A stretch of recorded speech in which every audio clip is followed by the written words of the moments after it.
Okay, you are live. Great. Thank you, Christina. Welcome, everyone. Good evening. And we're going to start our October 13th, 2021 Parks and Community Services Commission meeting. So the meeting is called to order. Item 2, roll call. Christy. Thank you. The procedures adopted for this meeting meet or exceed the standards set forth in Governor Gavin Newsom's Order N-29-20, which allows public meetings like this one to be held by teleconference to help prevent the spread of COVID-19. At this time, it would be appropriate to conduct roll call and afterward to confirm certain matters for the record. Commissioner Dorlick. Present. Commissioner Keniston Lee. Here. Commissioner Mitra. Here. Commissioner Lopez Lucy. Present. Commissioner Ellicott Pesic. Here. Student Commissioner Benamala. Believe she's in the audience. Okay.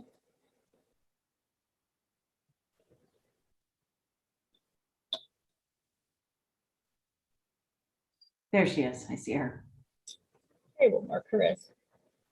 Hi there. Hi. And Chair Osland. Here. Thank you. Now I would just like to verify that all members of the commission can hear me well. All members of the commission have been able to hear all previous speakers, including the roll call. And each commission member believes, based on facial or voice recognition or otherwise, that all persons representing themselves to be a commission member are in fact commission members. If all three statements are true, please indicate by raising your hand. The record should reflect that I have received affirmative answers from each commission member present to all three questions. And finally, I would like to advise the commission that any votes taken during this meeting must be taken by roll call. Thank you. All right. Thank you, Christy. And would you lead us in the Pledge of Allegiance? Absolutely. Let's get our background. I pledge allegiance to the flag of the United States of America and to the republic for which it stands, one nation, under God, indivisible, with liberty and justice for all. Item 4, special items and announcements. 4.1, temporary employee of the month for September. We're going to receive a presentation from Jessica Reber, our recreation coordinator, who will present BJ Bird. Hello, and thank you, Chair Osland and commissioners. It is my great pleasure. Can't hear you. Temporary We're employee. losing you, Jessica. Oh, sorry about that. It is my pleasure to present BJ as temporary employee of the month. She has really been a rock in getting not only our programs this year going in person, but virtual programs last year. So brief history, BJ came on in February of 2020. She was planning to train with the staff that was going to be retiring from that education position. And then March happened soon after, and we all shut down. And then we out of the office, and I don't believe it was until July, sometime mid-July, BJ came back and we really hit the ground running with getting our virtual field trips videoed. She was instrumental in scheduling that and making sure everything was safe so people could come in one at a time and we could just video those individual education components. And I know that I presented that to you last year, and thank you just so much for your support of that. That was a great success. More successes, just how things, as we all know, continue to be in flux. It was hard to nail down a yes, no answer from the school district as to whether or not we could even have in-person field trips again. But thanks to BJ and her persistence and knowing people from her teacher background, she was able to get an answer for us from the school district a little bit, later than we had wanted, but to no fault of her own, just waiting to hear back from the school district. And with all that being said, we are off to a great start with in-person field trips again. Fall has been a little small, but still we were excited to already have, I believe, 7 field trips, and we have 3 more coming up for this fall. And then we have about 30 for the spring. So we're back to a full load in spring, and just none of it would have been possible without BJ, her relationship building with our docents and with teachers, the school district. So I just want to personally thank her, and on behalf of the Parks Department and the city, we thank her just for being such an incredible employee and really making what we do shine. Awesome. Thank you, Jessica. And BJ, thank you so much for your service. Would you like to say a few words to the commissioners? Just thank you. Thank you for your support of Forest Home Farms. Jessica and I love the farm. Everybody that comes out there loves the farm.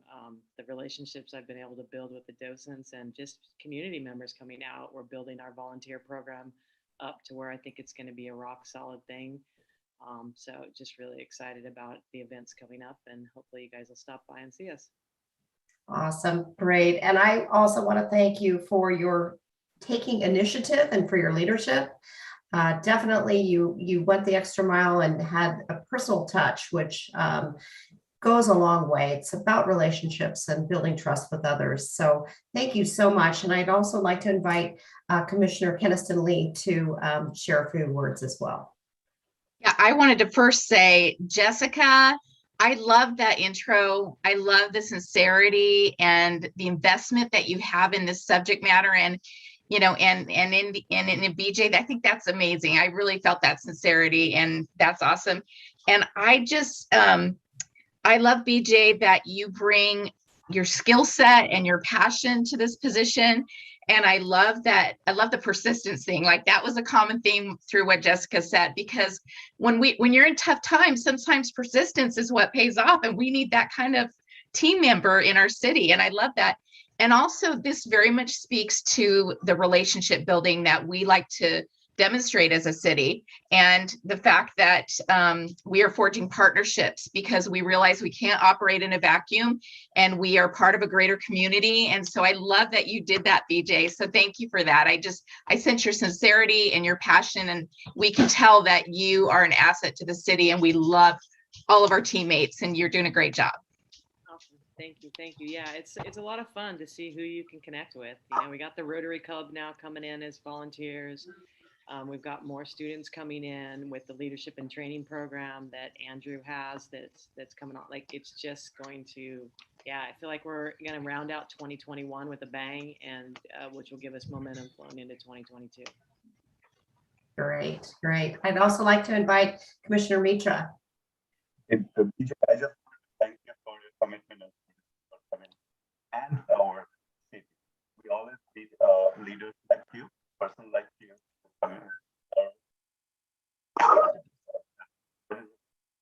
Commissioner Mitra, we're having a very hard time hearing you. Oh, okay. Can you hear me now? It's better. Okay. Just wanted to thank BJ for the service and our. Still can't. Okay. All right. I think I'm good. Thank you, BJ. Yeah. Great. Thank you again, BJ, and thank you for all your service and for your enthusiasm and for your persistence and your leadership. We truly appreciate you.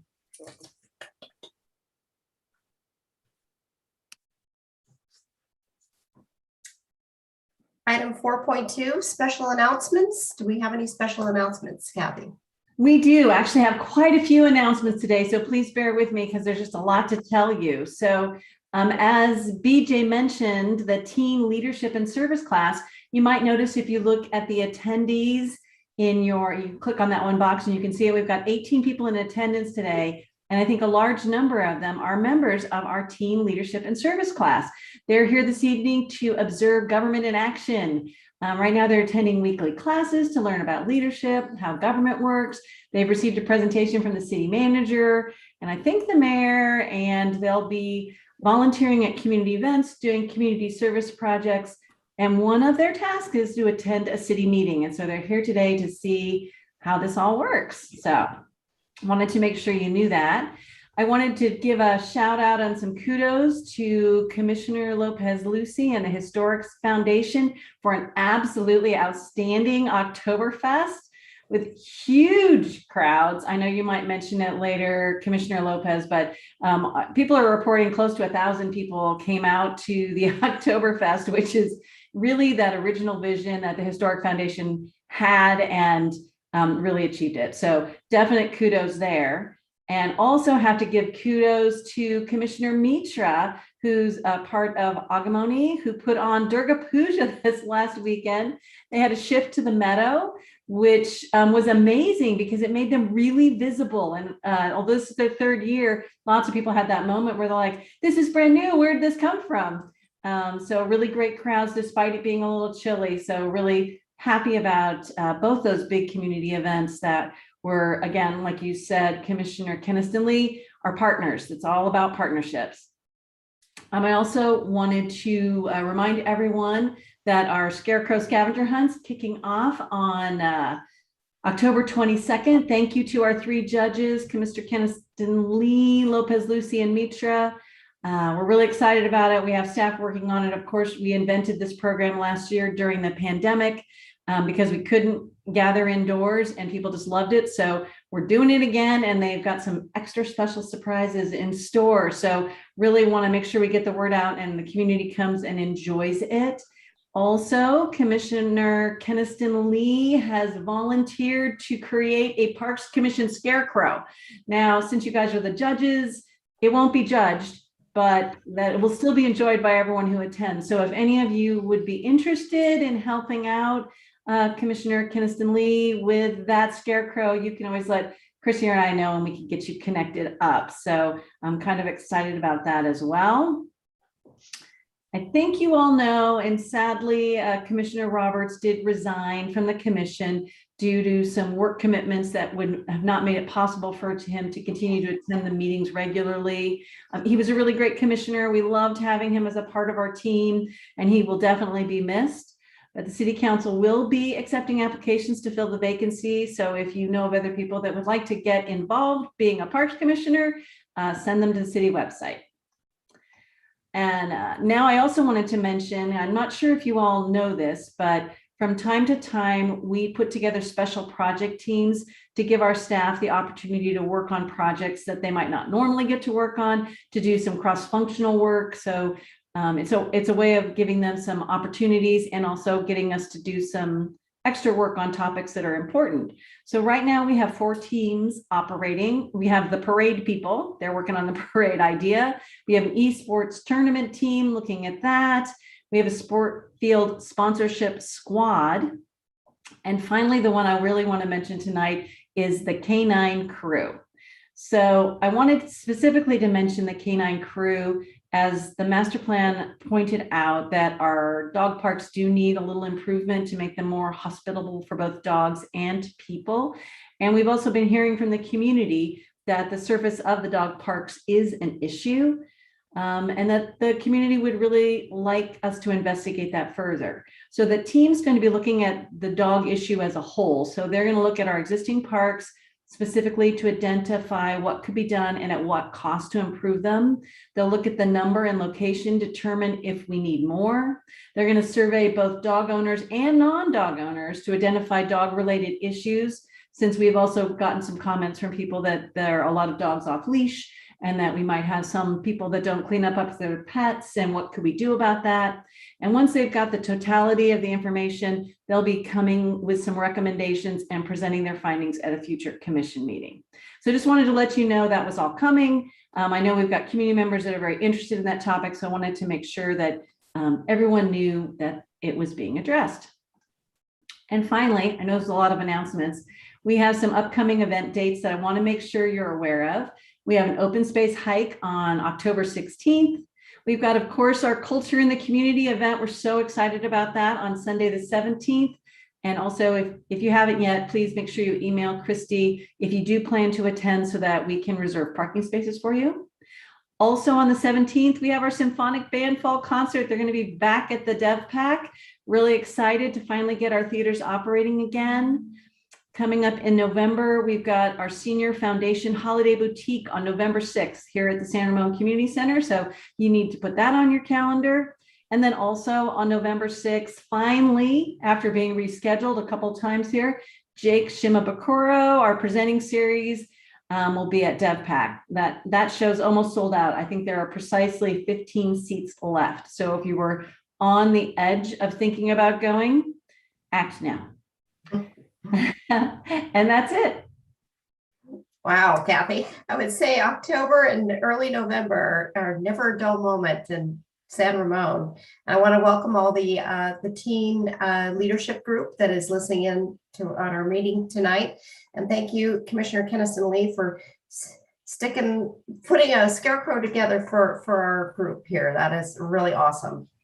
And if anybody has ideas on theme or want to help and are really excited about it, we'll work together. So otherwise, I'm happy to take the lead. You can use my brain.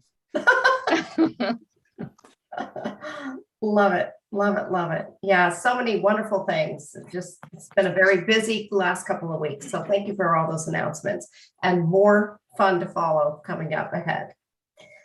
Item number 5, public comment or written communication. At this time, we'd like to invite those in the audience to address the Parks and Community Services Commission on any item that is not already included in tonight's agenda.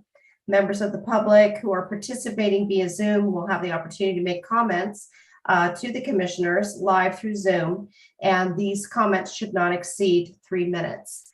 Do we have anyone in the audience that would like to have a public comment, an opportunity for a public comment? We have 17 in the audience, and it looks like we have 5 that would like to speak. So, a moment here.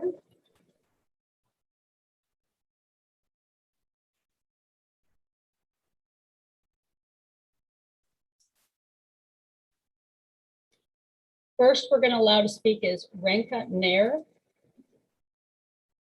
Great. You may begin. You have 3 minutes. Okay, thank you. I'm not much of a public speaker. I think this is the first time I'm attending a public service meeting like this. I'm here to talk about the need for the dog parks. So we asked around and we heard that, we should come to the meeting like this and make our concerns heard. So I live in San Ramon, Gale Ranch. I've been here for the last 20 years or so. And last year I got a puppy named Kashi. I live in Gale Ranch with my wife, 2 daughters, and Kashi. My younger one was asking for a dog for a very long time, and finally we relented, So evening after work, I typically take Kashi out for a walk. We meet a lot of neighbors and other dog owners. Sometimes we go to the Coil Run Park and the pets, they wanted to play. And one issue is that the leash get tangled, very quickly. And most of the time we are spending untangling the leash. So I live a couple of blocks away from the Critter Creek Park, which is coming up next summer. We looked at the plan and I thought, we could probably have a space there. I don't know if it's too late or not. I would request the canine committee to consider if there is a chance that we can get a dog park carved out of the green patch that we have. Taking the pet out in a car and going to bark and ride, sometimes we are out of time and we end up canceling it. And also if you're not walking, it's not the same experience, right? And Critter Creek is coming up very soon. So before the time runs out, I would request the committee to consider carving out a dog park out of the space we have. Thank you. Thank you for your public comment, Renka. Thank you so much.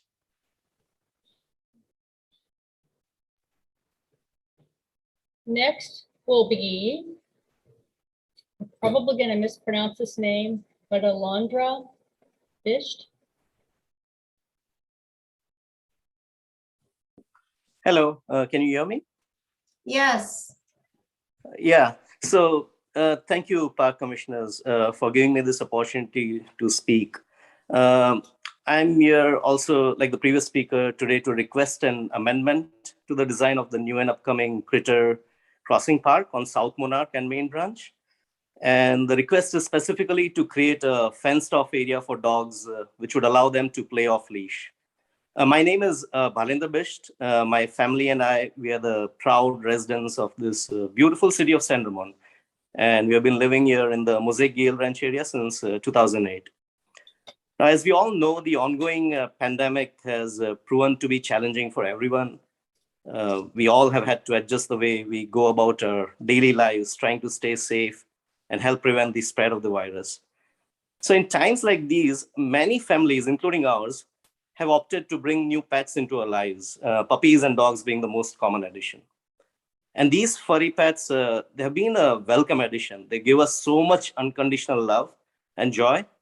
And they also are proven to bring health benefits. In fact, there is a poster in one of the Kaiser Hospital buildings at Walnut Creek, which as part of the KP Thrive campaign, it goes something like this: adopt a pet, be healthy and thrive. And it's got a picture of a beautiful dog.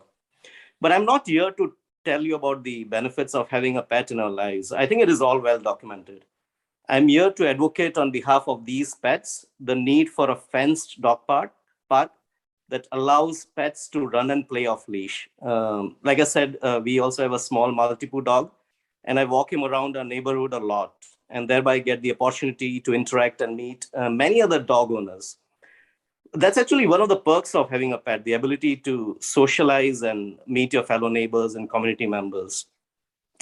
And during these interactions, there is this one common theme that we need a dog park that is close by, walkable distance, close vicinity of this Gale Ranch Mosaic area in Windermere, because it has the potential, if there's one like that, it has the potential to serve the needs of many pets and pet families in this area. So I was recently also privy to the design layout for the new and upcoming Critter Crossing Park. It's absolutely beautiful, strategically located. However, there's one thing missing, and that's the dog park area. So I would like to request the city to consider making an amendment to the park design and make this beautiful park even better. I hope you would consider this request from me and the community favorably. Once again, thank you for giving me this opportunity. Stay safe. Thank you, Bhalendra, for your public comment. Next will be Rahul Kankapati. Yes, hi, thank you. Hope you can hear me. Yes, we can. Hi, my name is Rahul Kankapati, and I'd like to first of all thank the Parks Commission office and all you members for doing an amazing job. So we moved to Gale Ranch. We live on Astor Hollow Street next to Quail Run Park. And we've been here for 6 years and we love Sandramon. The work you guys are doing are definitely helping the residents. So my request here today is, I know you already have the agenda topic, but again, similar to the other callers, I have a Labradoodle pet, which we adopted or which we bought last year. So he's a year and a half. And as you can imagine, he is like a 40-pound dog and he needs a lot of running and exercise. The walks are not enough for him. And right now we're taking him to the Bark and Ride Park. But one of the challenges we're facing is the cleanup time after we take him to the park, because it's so dusty. And it's two things, right? One is it's unhealthy for the pet. And sometimes if we don't, thanks to COVID, we always have a mask on. Without mask, I think it's really unhealthy with all the dust around that park. And even for the dogs, for example, they eat a lot of dust unintentionally. And also when we get back home, as you can imagine with the fur, the dust gets trapped and we have to spend almost 45 minutes to clean him up. So that's a big challenge because of busy, me and my wife both work. We have 2 young kids. With all the errands we have to run, I think that cleanup time has become a challenge. So my request is twofold for you to consider. One is either do a resurfacing of Bark and Ride. I think that'll be a great thing to do anyway. like there are two parks, right? Maybe get one of them resurfaced to remove the dirt and maybe bring grass to it. So that will be a great idea and useful to all the residents. The other thing, as the other callers mentioned, is the new park. If a small area can be carved out to for the pets to play, I think that'll be a great idea as well. So that's my request for today. And thank you again for giving me the opportunity to speak. Thank you, Raju, for your public comment. Thank you. And the dogs too. Does he want a separate 3 minutes? He just. Sorry about that. I cut him short there. Our next speaker is going to be Ashwati Kuruvila. Hello. Hi, good evening, everyone. My name is Ashwati Kuruvila. I have a dog, Luca, who we got this year. I live between Mosaic Park and the Quail Run Elementary School in the Gale Ranch area. We have been here since 2016, and since we moved, 400 new homes have been added in communities like Andorra, Romano, Pusante, Cantera, etc., etc. There are plenty of dogs in our neighborhood, but no dog park nearby. I am here to request the Parks and Community Commission to consider adding a dog park in the upcoming Critter Crossing because the existing dog parks are far away. For example, Memorial Park is 4 miles away, Davoti Hills is 4.5 miles away, Delmar is 4.8 miles away, Windermere is 5.2 miles away. Even Bark and Ride, which is closer at a mile away, has to be driven to because, with pets, we have to walk slower. And Critter Crossing, which will be the nearest at 0.2 miles away, will be 8-minute by walk. Dogs, don't just need their daily walks, but they need to run free and play with other friendly dogs. And many residents of San Ramon don't have a good sized yard in which our pets can run free. And at all these dog parks that I mentioned, except Davoti Hills, which has grass, we noticed that Luca tends to cough and spit out the gravel that gets into his mouth during play. He has vomited once or twice. His paws turned red. He has difficulty walking. So basically, gravel is not paw-friendly for our pet. It makes his eyes and skin itchy after rolling on the ground. And as others mentioned, we also spend a considerable amount of time cleaning him after a visit to the dog park. Grass is paw-friendly, dirt-free, soft, and natural. Dog park at Critter Crossings will be massively popular because of the number of dogs in our community.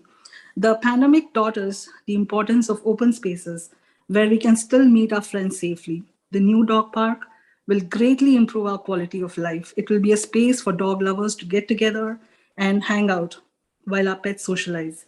Just as a lot of families find San Ramon very desirable for their children because of good schools, playgrounds, parks, and trails, pets are already influencing and will continue to sway biased decisions. We have good vet hospitals, pet stores, grooming centers, daycare, and facilities for pets in San Ramon.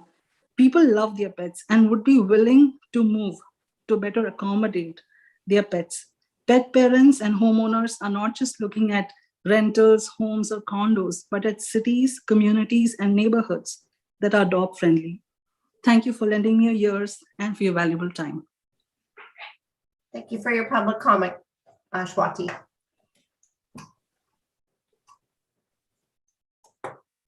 Next will be Ankit Mitchell. Hi, everyone. Can you hear me? Yes, we can.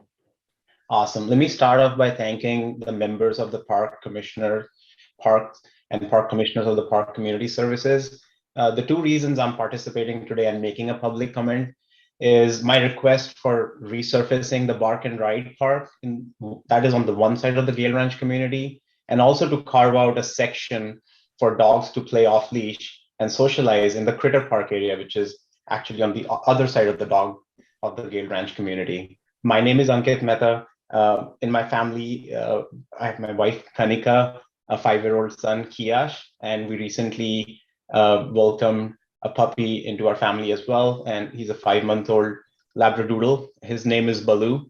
We named him after the Jungle Book character, the bear character, because our dog is like a dark brown bear color. We live on the Points area street. And we moved here in Gale Ranch and into this house 2 years ago. It's going to be 2 years in a couple of days. And this is very special for us because we were living in Dublin, renting there, looking to buy a house for about 4 years, where we really couldn't find a place that we could call home. And it is special because within 1 week of looking for houses in San Ramon and Gale Ranch neighborhood, we found our home here. So this is really special for us and my family. We are here to, build the community and just raise our family and make a lifetime of memories. So we obviously love our community. We are also very responsible citizens and dog owners. What's missing in this community, however, is a place where our whole family can socialize, and that includes our dog. We go to the dog park, the bark and ride. The problem, as you have heard from a couple of other callers today, is it is almost all dirt, and there is no clean place for the dogs to play. And a lot of dogs these days, if you look around, and maybe now you'll notice, is Labradoodles with long hair. And this is just not a practical solution for those dogs to play in the dust. My son and I have dust allergies, and that really just does not make it a solution for us to go there. So resurfacing the park will really fix this problem. And it's a well-known fact that socialization is important for cultivating a strong community. What is not so well known, however, is it's also really important for dogs for interact, and that the dogs that do not socially interact, they get anxiety and aggressive behavior. So it'll keep the whole community safe. And so really the request is to resurface the dog park and make it functional for everybody. And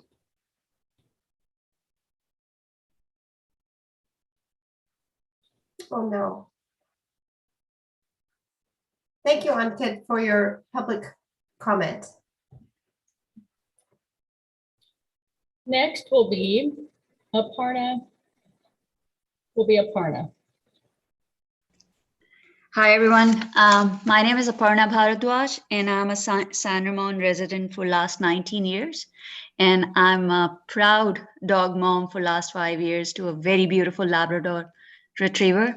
And I have joined this meeting today with my neighbor, Manisha Joshi, who's also a proud dog mom to a beautiful Labradoodle. And I want to thank the commissioners and for this opportunity to let the residents, speak out their concerns and, request the city to consider resurfacing the Bark and Ride park. I live in the Gale Ranch area, and as you know, in San Ramon, we just have 4 dog parks serving the community right now. And during this COVID and pandemic time, the dog population or the pet population has really exploded. And I'm sure you would have those stats. And as my fellow community members have expressed their concern about the Bark and Ride Park, I have also the similar concern. My dog is allergic to dust. I have dust allergies.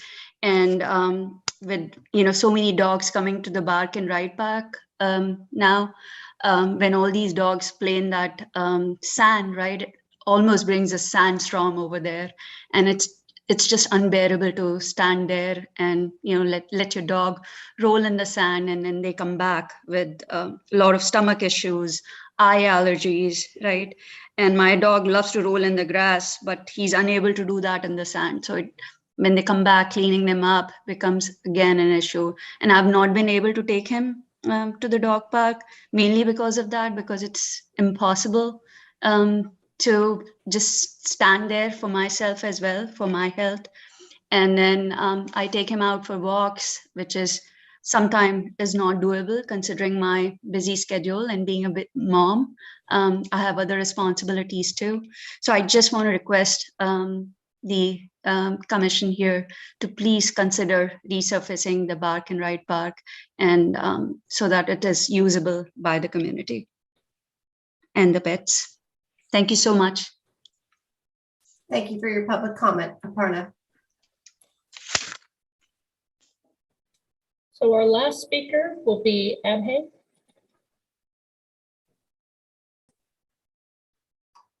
Hello, can you hear me? Yes, we can. Okay, thank you.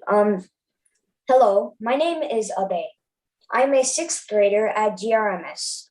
First of all, I would like to thank everybody for taking valuable time off their day and listening to my request. So we have a small Maltipoo dog named Pluto.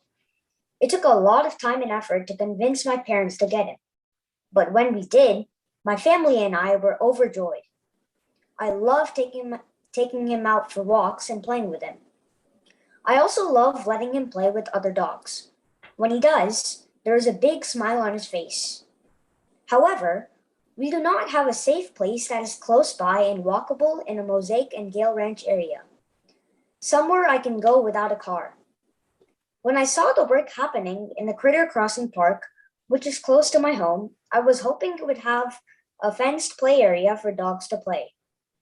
Please, heed my request, as it would not only make me happy, but other dog owners in the area. I would also like the area to be covered with grass because the dirt in dog parks makes dogs dirty. Thank you for listening to my request once again, and I hope you accept it. Thank you, Abhay. We appreciate your calling in.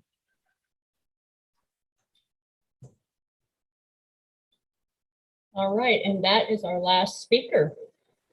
Do we have any written public comment, Christy? No, we do not.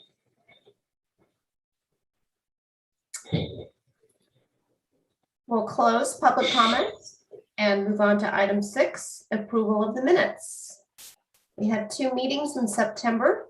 The first meeting, 6.1, was held on September 8th, 2021. Has everyone had a chance to review the minutes? Do I have a motion to approve the minutes? So moved.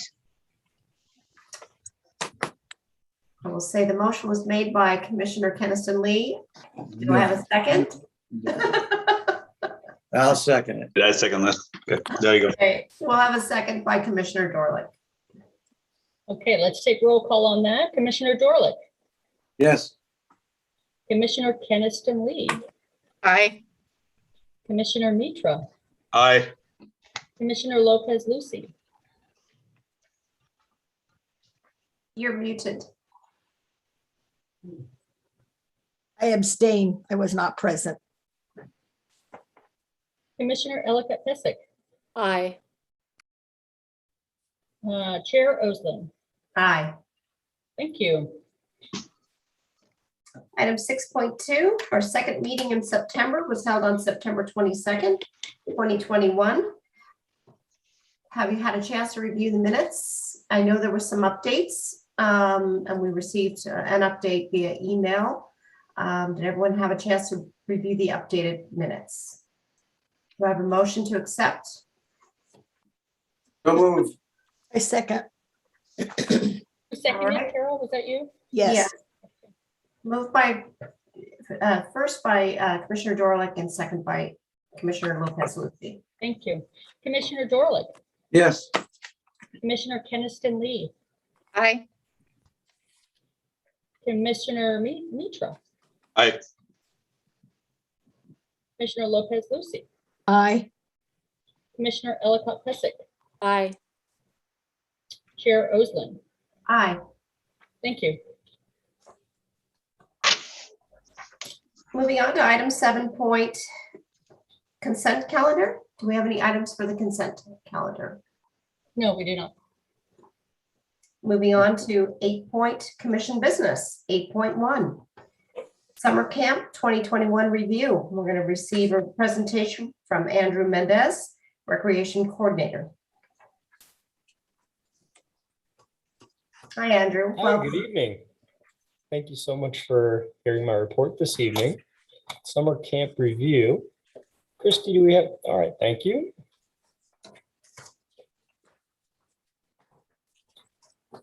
All right, excellent. So good evening, City Council. My name is Andrew Mendez, and I'm the Youth and Preschool Coordinator with the City of San Ramon. This is my 3rd year with the city, overseeing the summer camp programs. And I'm very happy this evening to be presenting this report. So camps during a pandemic. So although 2021 was less restrictive than 2020, we still operated amidst the pandemic. For most 2021 campers, camp was their first time coming back to an organized group setting since the beginning of the pandemic. We learned many lessons from 2020 and were able to build on those during 2021. But thinking outside the box was really the biggest highlight for the entire summer. Some of those highlights included enhancing our camper curbside pickup and drop off at our largest sites, like the San Ramon Community Center, Central Park, and the Iron Horse Middle School. So in 2020, those sites had about 48 total campers dropped off and picked up each day. Whereas in 2021, we actually served 170 each day. Many of our camps utilized KidCheck again this year for our camper sign in and sign out. KidCheck continued to be a useful tool to implement the touch in, sign in, and sign out at our largest sites. Parents simply rolled up, on their window, and provided their phone number to our curbside staff team members. One staff would safely walk the child to the car, while the other would sign them in using an iPad. That way, it was easy for the camper to get in and out, and with a touchless system. A photo appeared on the screen to verify the parent. Wearing masks, safe amounts of campers per group, and health checks were all adjusted many times throughout 2021. But proper planning helped this be a smooth process and transition from step to step. And through our surveys and parent feedback, we recognized that each family had different comfort levels in regards to returning to a group setting. So we made sure to enhance camp by offering full day, half day, indoor, outdoor, and virtual programs. And also we saw a huge boom in popularity with tennis. So we activated tennis courts across town, offering many more tennis camps than usual. Next slide, please.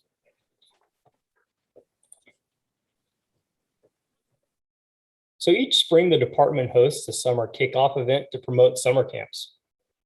This past spring, for the first time ever, we hosted a virtual scavenger hunt at Central Park. The theme was to help Sam the Crow get ready for camp while getting your camper ready too. Due to the pandemic, the Central Park Scavenger Hunt was created to take place instead of the regular party in the park event. The event was self-paced, allowed for social distancing, and was outdoors. Families simply downloaded the Scaver app, which was free, and completed the many challenges that were hidden all throughout the park. So about 260 challenges were completed by the public, and these challenges consisted of taking a video and posting it onto Scaver, maybe it was taking a photo, or texting something into the app. So again, trying to kind of pair that technology also with having fun at the park, all in an outdoor, safe, pandemic-friendly event. So the event took place April 2nd through the 11th during regular park hours, and a website was set up to help with families with the rules and how to download the app. We had 60 teams that registered.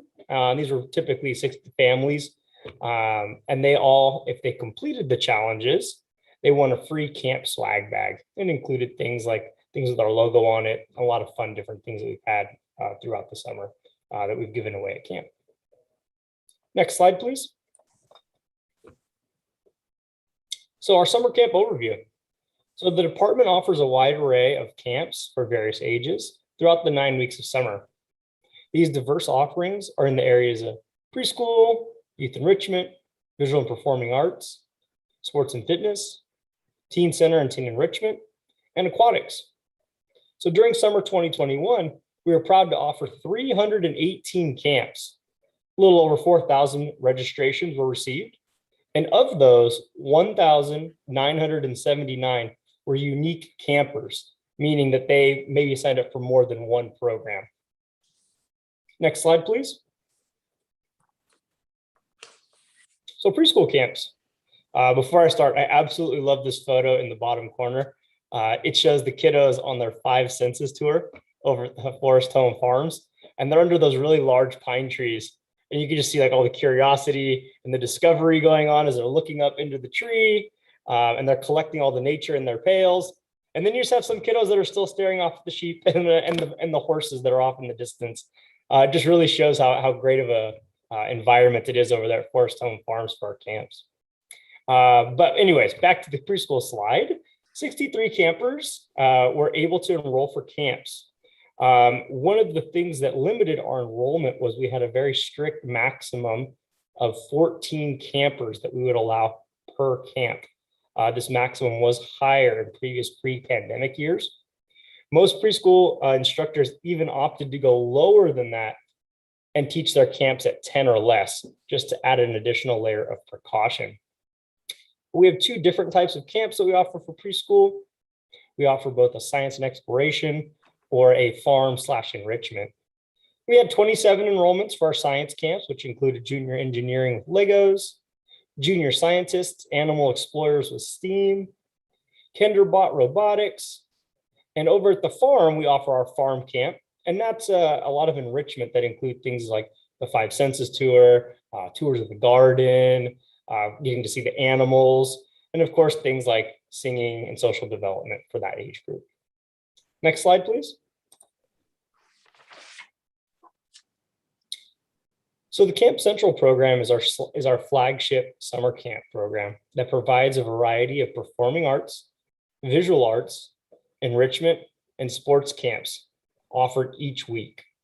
As you can see on the graph, 2,674 campers attended camp in our Camp Central type camp, which you can see is a huge improvement from 2020, but we're not quite back to those pre-pandemic levels just yet, but we're headed in the right direction.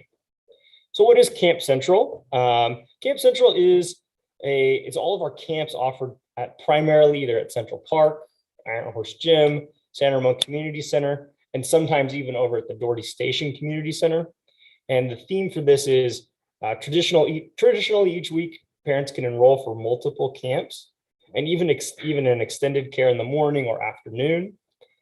Camp staff safely escorts them from one area to the next throughout the day, allowing parents time to go to work and also giving those campers more opportunities to have more experiences throughout the week. Unfortunately, in 2020, due to the pandemic, we were limited to only allowing one camper each week to one camp.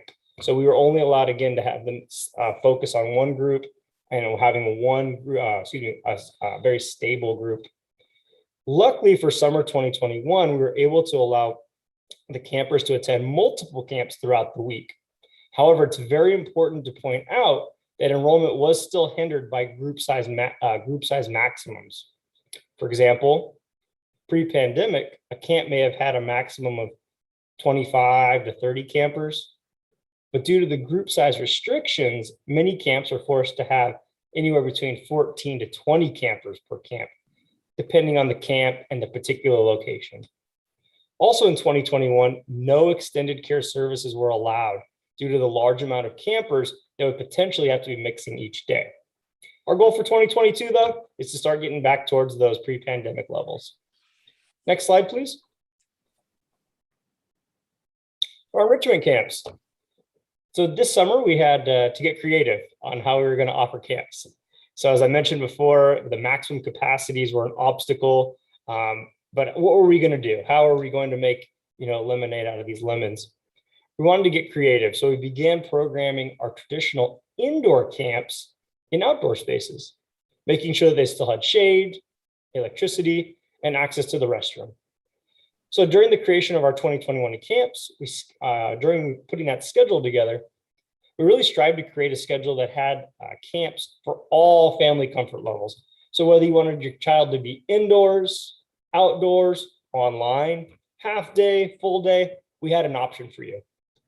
The new camp programs included several online coding programs in different languages, like Python and JavaScript, themed cooking camps like Disney and fairy tales, electronic game design for food delivery. Basically, how does DoorDash work?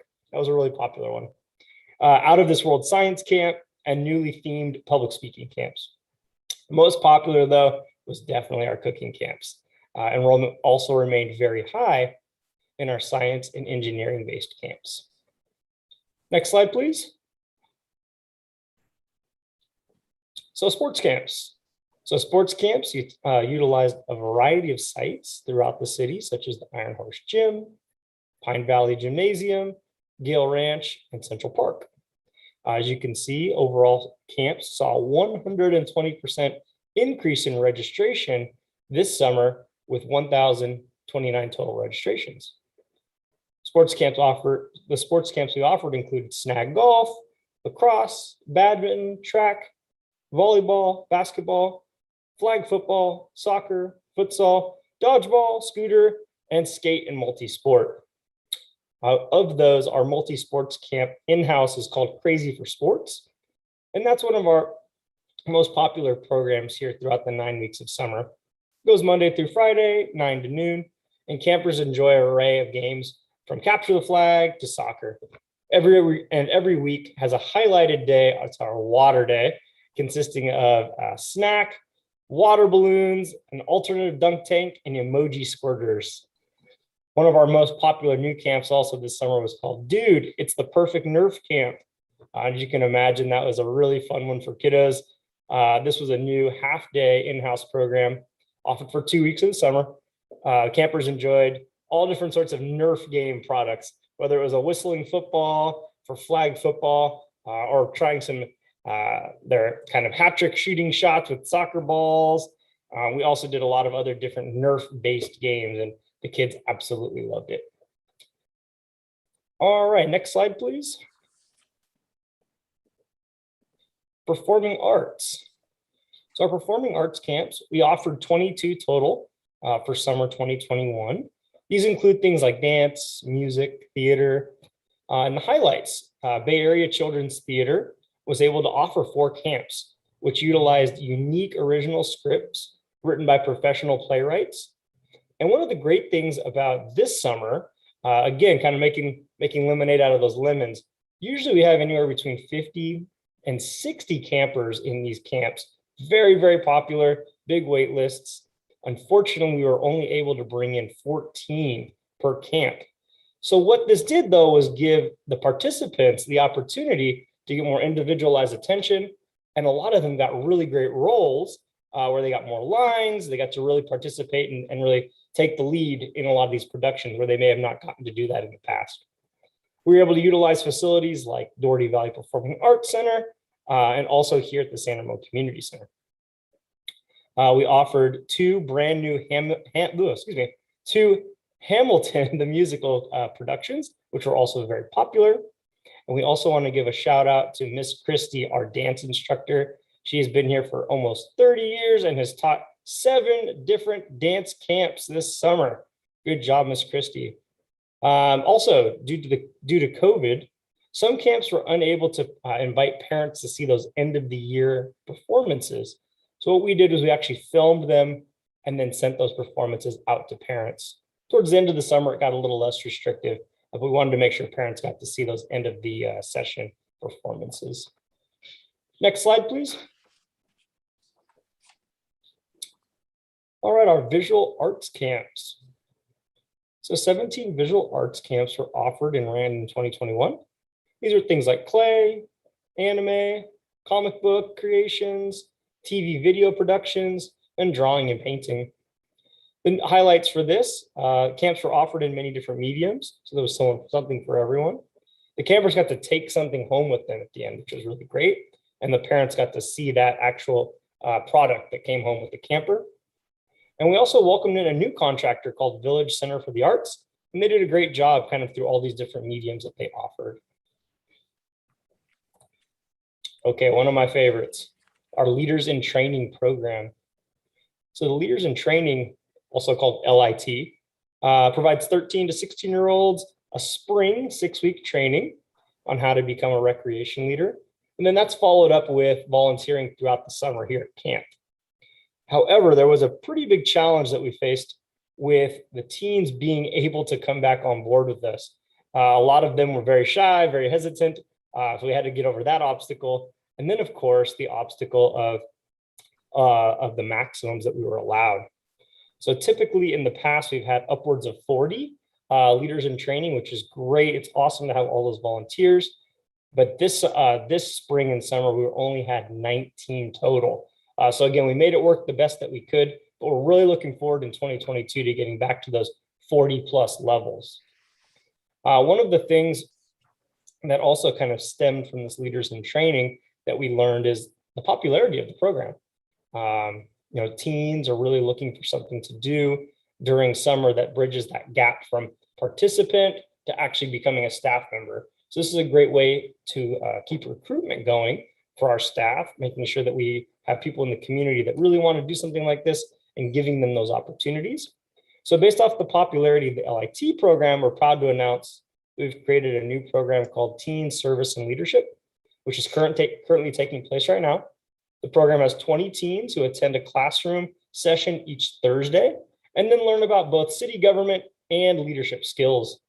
Then on the weekends, they come in and they volunteer at city events and different programs going on throughout the city. Next slide, please. So our summer teen camps. We were excited to see the demand for our teen programs return this summer. The summer camp for middle school participants were provided by independent contractors leading enrichment camps. And the in-house programs were led here with our internal staff at Studio 925. So teen enrichment camps were contract-based, Studio 925 was in-house. The teen enrichment camps were held at the Amador Rancho and also at Doherty Station Community Center, while Studio 925 was held at Pine Valley Teen Center. Teen enrichment camps are typically a half-day camp that runs from 9 a.m. to 12 p.m. or from 1 to 4. Participants have the option they can either enroll in a half-day program or full day, just depending on their interest in the camp. This summer, teen enrichment camps included things like engineering, 3D printing, public speaking and debate, and drone aviation.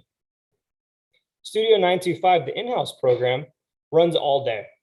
Studio 925 was led by our Teen Center staff, which included fun activities that provided socialization skills and to build confidence, along with weekly trips to the San Ramon Olympic Pool and local field trips. Some of the trips included Golden Skate, Devil and Ice, Boomers, and they even went to an A's game like you can see there in that bottom photo. Some of the parent feedback we got: thank you so much for providing a safe place for my child to have fun again. My child looks forward to coming to camp and meeting new friends each week. Next slide, please. Aquatics camps. So 7 aquatics camps were offered in 2021, a total of 25 sessions between those 7 camps.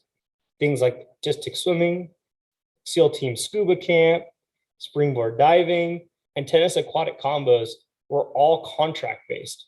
So some of the highlights: camps are offered to provide a broad range of all variety of aquatic sports and activities. Stargard Aquatics Camps offers a different theme every week, incorporating different activities and projects. So things like edible engineering, H2O yeah, invisible science, and many others.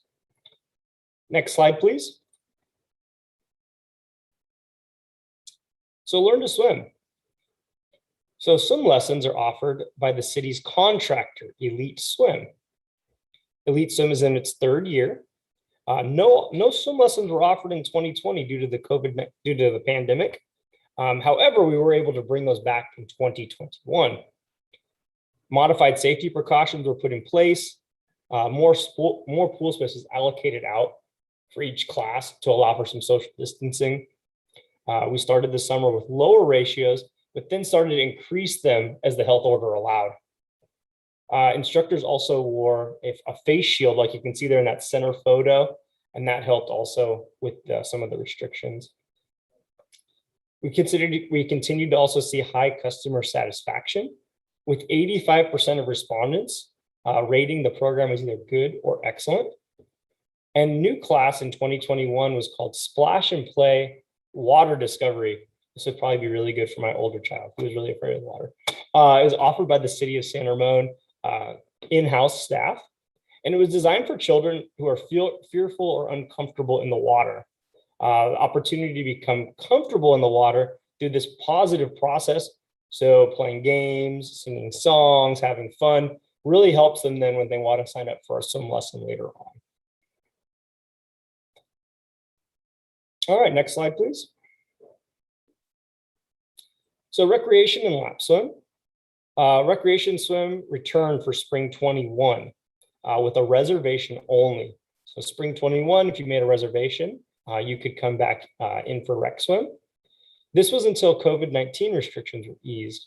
We then returned to a drop-in program after June 15th, where you could come and drop in for the program versus the reservation. This was offered at both the San Ramon Olympic Pool at Cal High and at at Doherty Valley High School also. All amenities available included the splash and dash, diving, and diving board. The diving boards. The first time new play structure had many new features, and you can see that in the top right-hand corner. That was the new play structure that they brought on. A lot of really cool stuff, especially that bucket at the top. And once it fills up, it has that big splash zone underneath. Lap swim also returned into a drop-in program after June 15th as well. One of the other things that we brought back was the dive-in movies, offered both at San Ramon Olympic Pool and Doherty Valley Aquatic Center. We offered 2 different movies this summer. First one was Jumanji: The Next Level. We had 407 people attend that. And The Secret Life of Pets 2, and we had 261 people attend that. Next slide, please. All right, our inclusion services. So inclusion services encompasses those accommodations made for participants with various disabilities and considerations for participants with life-threatening medical conditions. Part of what draws people into our programs in San Ramon isn't just the quality of the program itself, but the level of customer service and care taken to ensure that people of all abilities can participate in our programs. So a lot of the different accommodations that we made were for vision impairments, hearing impairments, neurological impairments, ADHD, developmental delays, learning disabilities, and many more. Next slide, please. So here you can see kind of a breakdown of how our inclusion services program shaped up in 2020 and 2021. As you can see here, we had 33 participants accommodated throughout 36 of our summer programs. As the chart shows, there was more consistency in enrollment in the beginning of summer 2020, and this was accounted for by the fact that the stage of all enrollments were 2 weeks long. A lot of them in 2020, we had to have at least the 2 weeks, whereas now we had a lot of camps that were weekly. Next slide, please. All right, our summer camp summary. Dodgeball is extremely popular at camp, so I had to throw that photo in there on the right. All right, well, many other agencies had difficulty finding staff. The department, with the help of San Ramon Valley Unified School District, was able to capture a large amount of applications.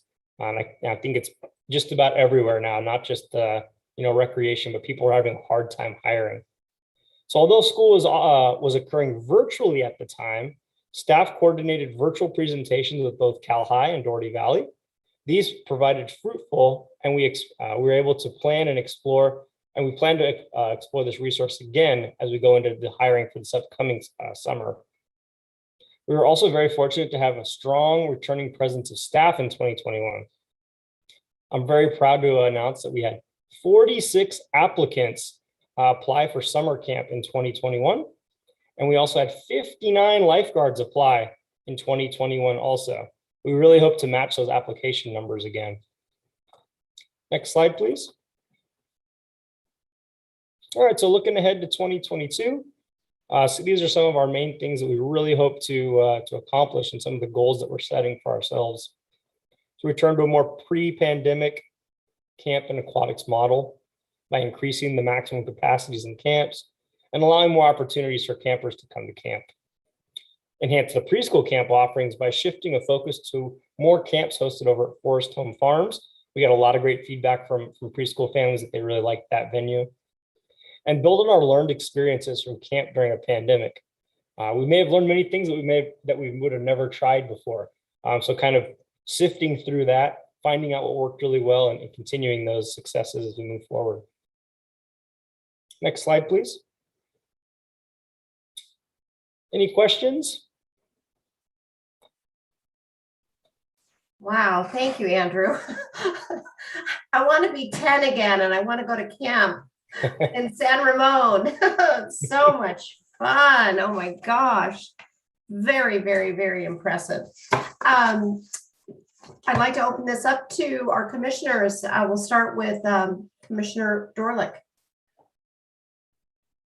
Great, thank you. A lot of good data, very good presentation. Thank you, Andrew. I noticed, just to start off with, our levels were about the same as they were in 2012. You know, we peaked in 2015.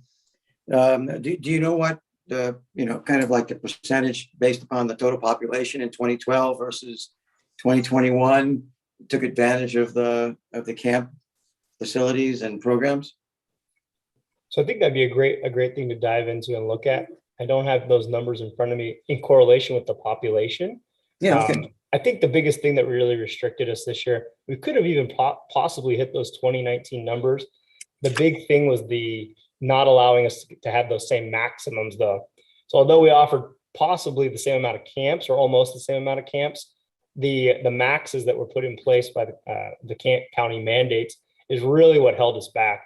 So as long as those can ease up a little bit, I think that's what will help us get into 2022 back to kind of a more pre-pandemic model.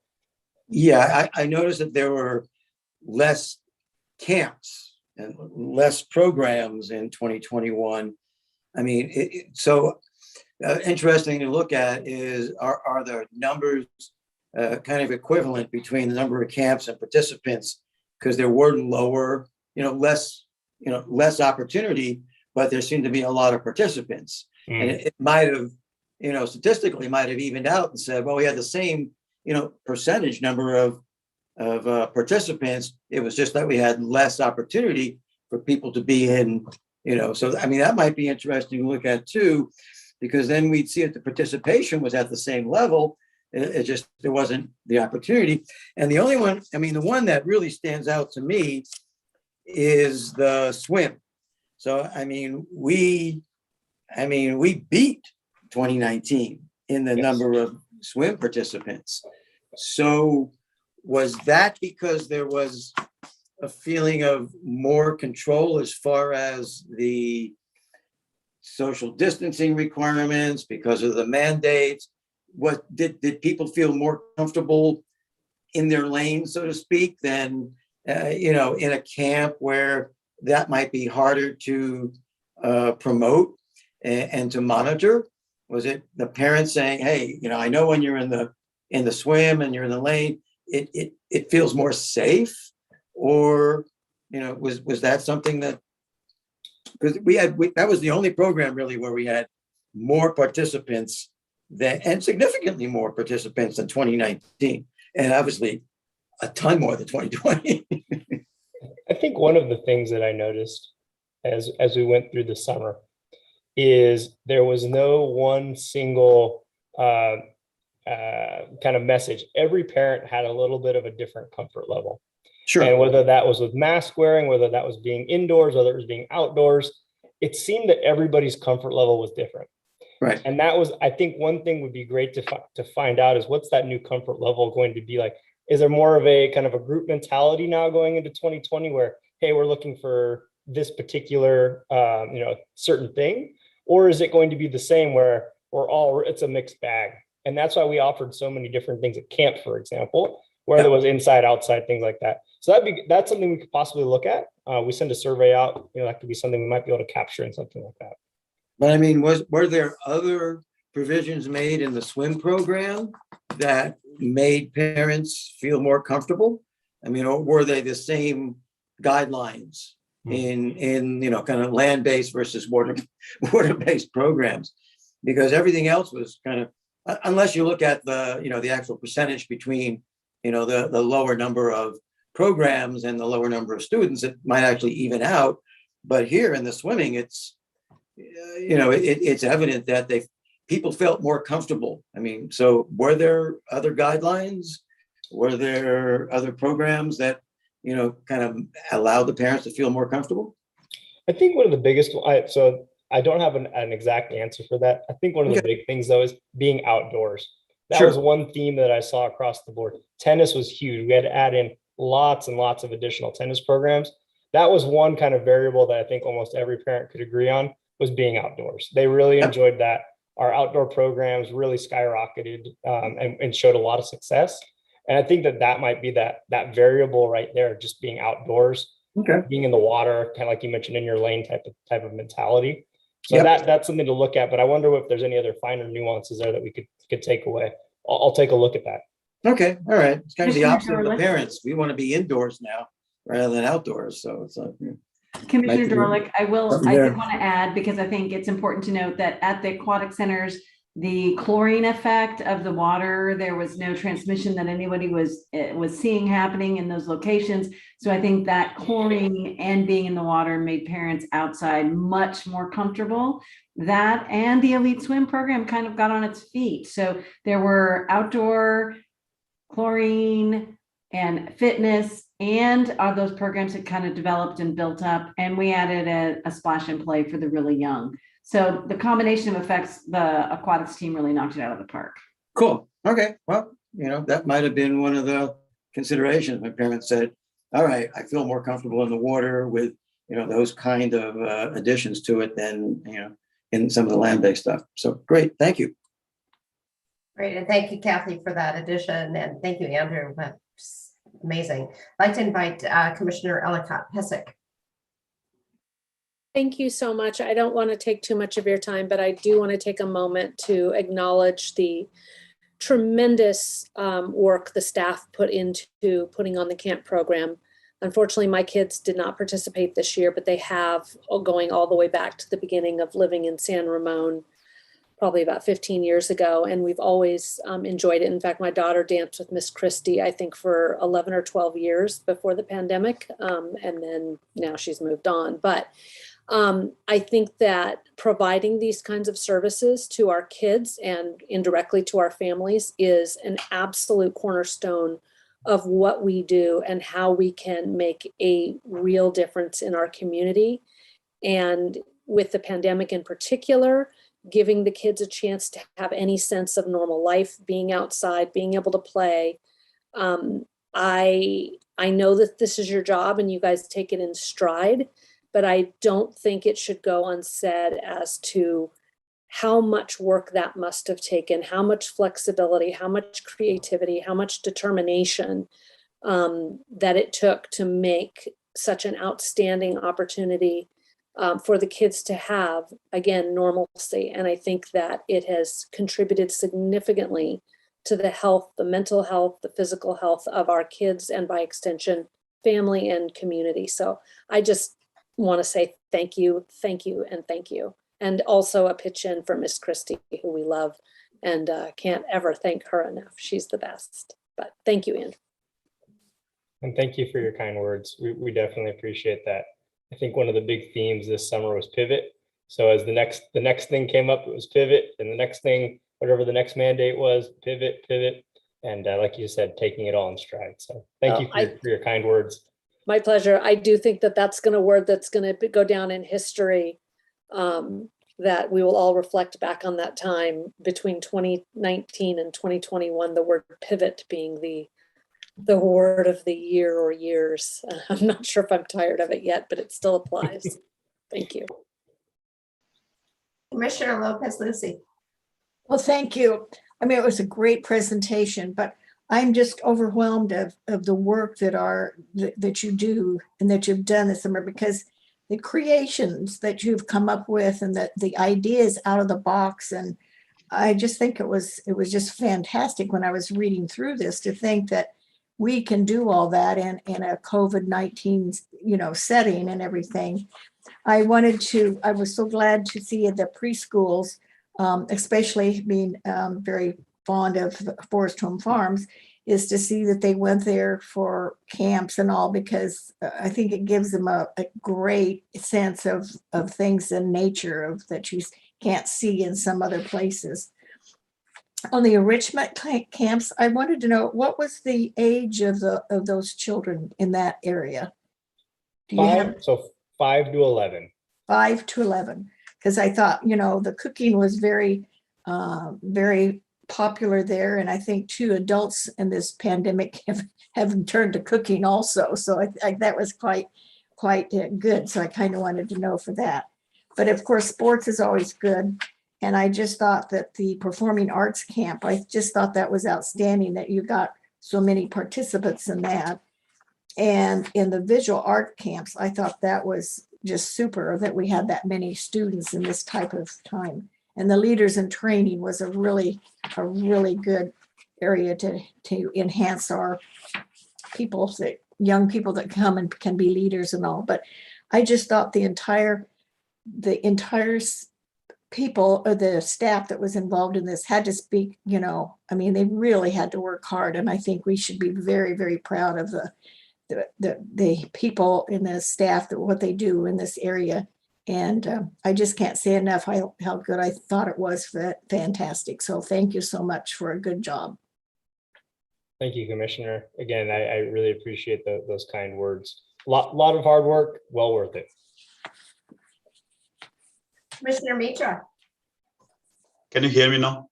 Yes. Okay. Finally, I was able to test it. First of all, Andrew, I would like to thank you. The whole city staff were involved, all the volunteers, for having this year. After 2020, what we have gone through, what the kids have missed, social life, sports, going out. You guys offering all the kids in Sun Ramon area is a big deal, huge deal. Just for the kids to go somewhere and just be kids there, right? Just to play, have fun, and that's a big deal. So I'm pretty sure each and every kids have a memorable time in every camp that you guys organized this year, because after a year missing out, they were eager to go out and have this fun. So right. Thank you, your staff, city staff, everybody who were added to that. We just had a Durga Puja, just a weekend event, right? And it was almost 6 months of preparations just for 3 days, just for 2.5 days. And we were dealing mostly with adults whom we think that they will take care of themselves.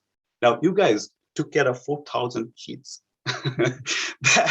that says how much preparations, precautions, and all those things that you had to take through. So I can just salute you guys, what kind of preparations that you guys did, and amazing job that you guys did, given opportunity for those kids to have fun there, just to be kids. Now, having said that, I just wanted to ask you, since one thing that is Sun Ramon is very, very proud of is the diversity, population diversity, changing demographic and all those things on that. So we have been doing this program over years, which is a very good thing. So we are continuing that and starting up again. Have we given any thought of how can we inject more diversity into our programming? Like one thing that I can think of, like again, I'm just throwing it out there, is like, do we have a camp? Well, I know we have sports camps, different sports camps, right? Tennis and this, and have we thought of having a cricket camp? Just a thought about it, because Sun Ramon has a very strong cricketing culture, and they are sending young kids to the USA national teams, and they will be representing USS. We have kids like that here. So there is a big demand on that kind of sports, on that diversified sports, on that. And I'm just giving an example. That could be all other kind of diversified sports, culture, language, learning, and stuff like that. So probably something, I don't know, probably you guys are already thinking about it, offering it. So just a request to think it next time, just to think it through, and getting some feedback from the community. What kind of demands do they have? What kind of things, and that probably mixing them up. What we already have would enrich the whole program. Just a thought. Absolutely. So first of all, thank you for your kind words, Commissioner. We always appreciate that, and that's a great bit of feedback that you just gave. Definitely take that into consideration. As far as cricket goes, that's something that we do find that's becoming more and more popular. And again, through the surveys that we send out and things like that prior to camp, we love to collect that info. I believe we do have a vendor that offers a similar type program with cricket in regards, and that's something we could look into. So thank you very much for sharing that. Yep. Commissioner Keniston Lee.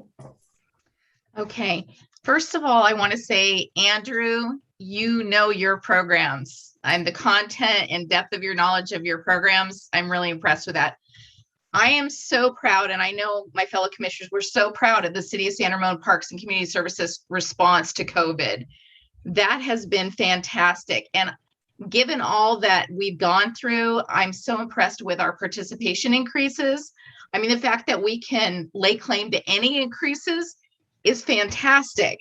I have a couple of overarching thoughts, many of which I think are reinforced in your PowerPoint presentation, but they are priorities in my mind for what we do in the community. One, generally speaking, I think it's more important than ever that we provide camps, that we provide indoor and especially outdoor programming to keep our young people balanced, to keep them healthy mentally and physically. And so at no point probably actually in our city history has this function been more important than it is now, and validating as to the role it plays in our community. I especially loved that you emphasize the priority of focusing on utilizing Forest Home Farms significantly. I feel like that is a jewel in our community that we need to use to the maximum effective, level, because I do feel it's just a venue for the soul. I think it's an awesome place that we should have as many camps as makes sense and have programming out there. So I love that that's a priority for the team. That's good. The other thing is, I think about the role that technology plays in what we do for camps and for our community services programming. And I guess all I would say on that is I want to use technology in a way that makes sense, but gives the kids a break from it, a break from screen time. I think that's an important role that we can play. I think there are things, places where technology really is a great partner with what we're trying to do in parks, community services, and camps. But I want to make sure that we achieve that balance. And then the other thing that another thing to keep in mind, in my mind, is to the extent possible, I want us to achieve that balance between what we know is marketable in this very high achieving community, and that is, go to a camp where your kid learns how to be a doctor at age 7, or, is an engineer or what have you. We have what we know will be very appealing and successful programs that, I was being a little facetious, obviously, but we have programs that talk about career preparation or coding or, very career or academic oriented. And that has a role in our world, and there are parents and kids looking for that, and that's okay. Let's make sure that we continue, which you guys are doing a great job of balancing with art and cooking and going outdoors and doing the things that give, and you're going to notice that I use the term balance a lot, because we are a department of helping people achieve that balance. And so I want to make sure that we always kind of keep that in mind. I love, by the way, the fact that Camp Central, our tagline, starts with the word play. That is such an important, there's a whole movement around the importance of play in human development, not only for kids, but teens and adults. And so I love that we are already embracing that. And I think it's good for you guys as a staff and a department to know that the folks who have been appointed to guide this function in some ways, that we embrace that and that we appreciate that you guys have the forethought to move in that direction. The other thing I would say, just a couple more things, is I want us to be conscious of, which I know that we are, that distribution of program offerings in our community.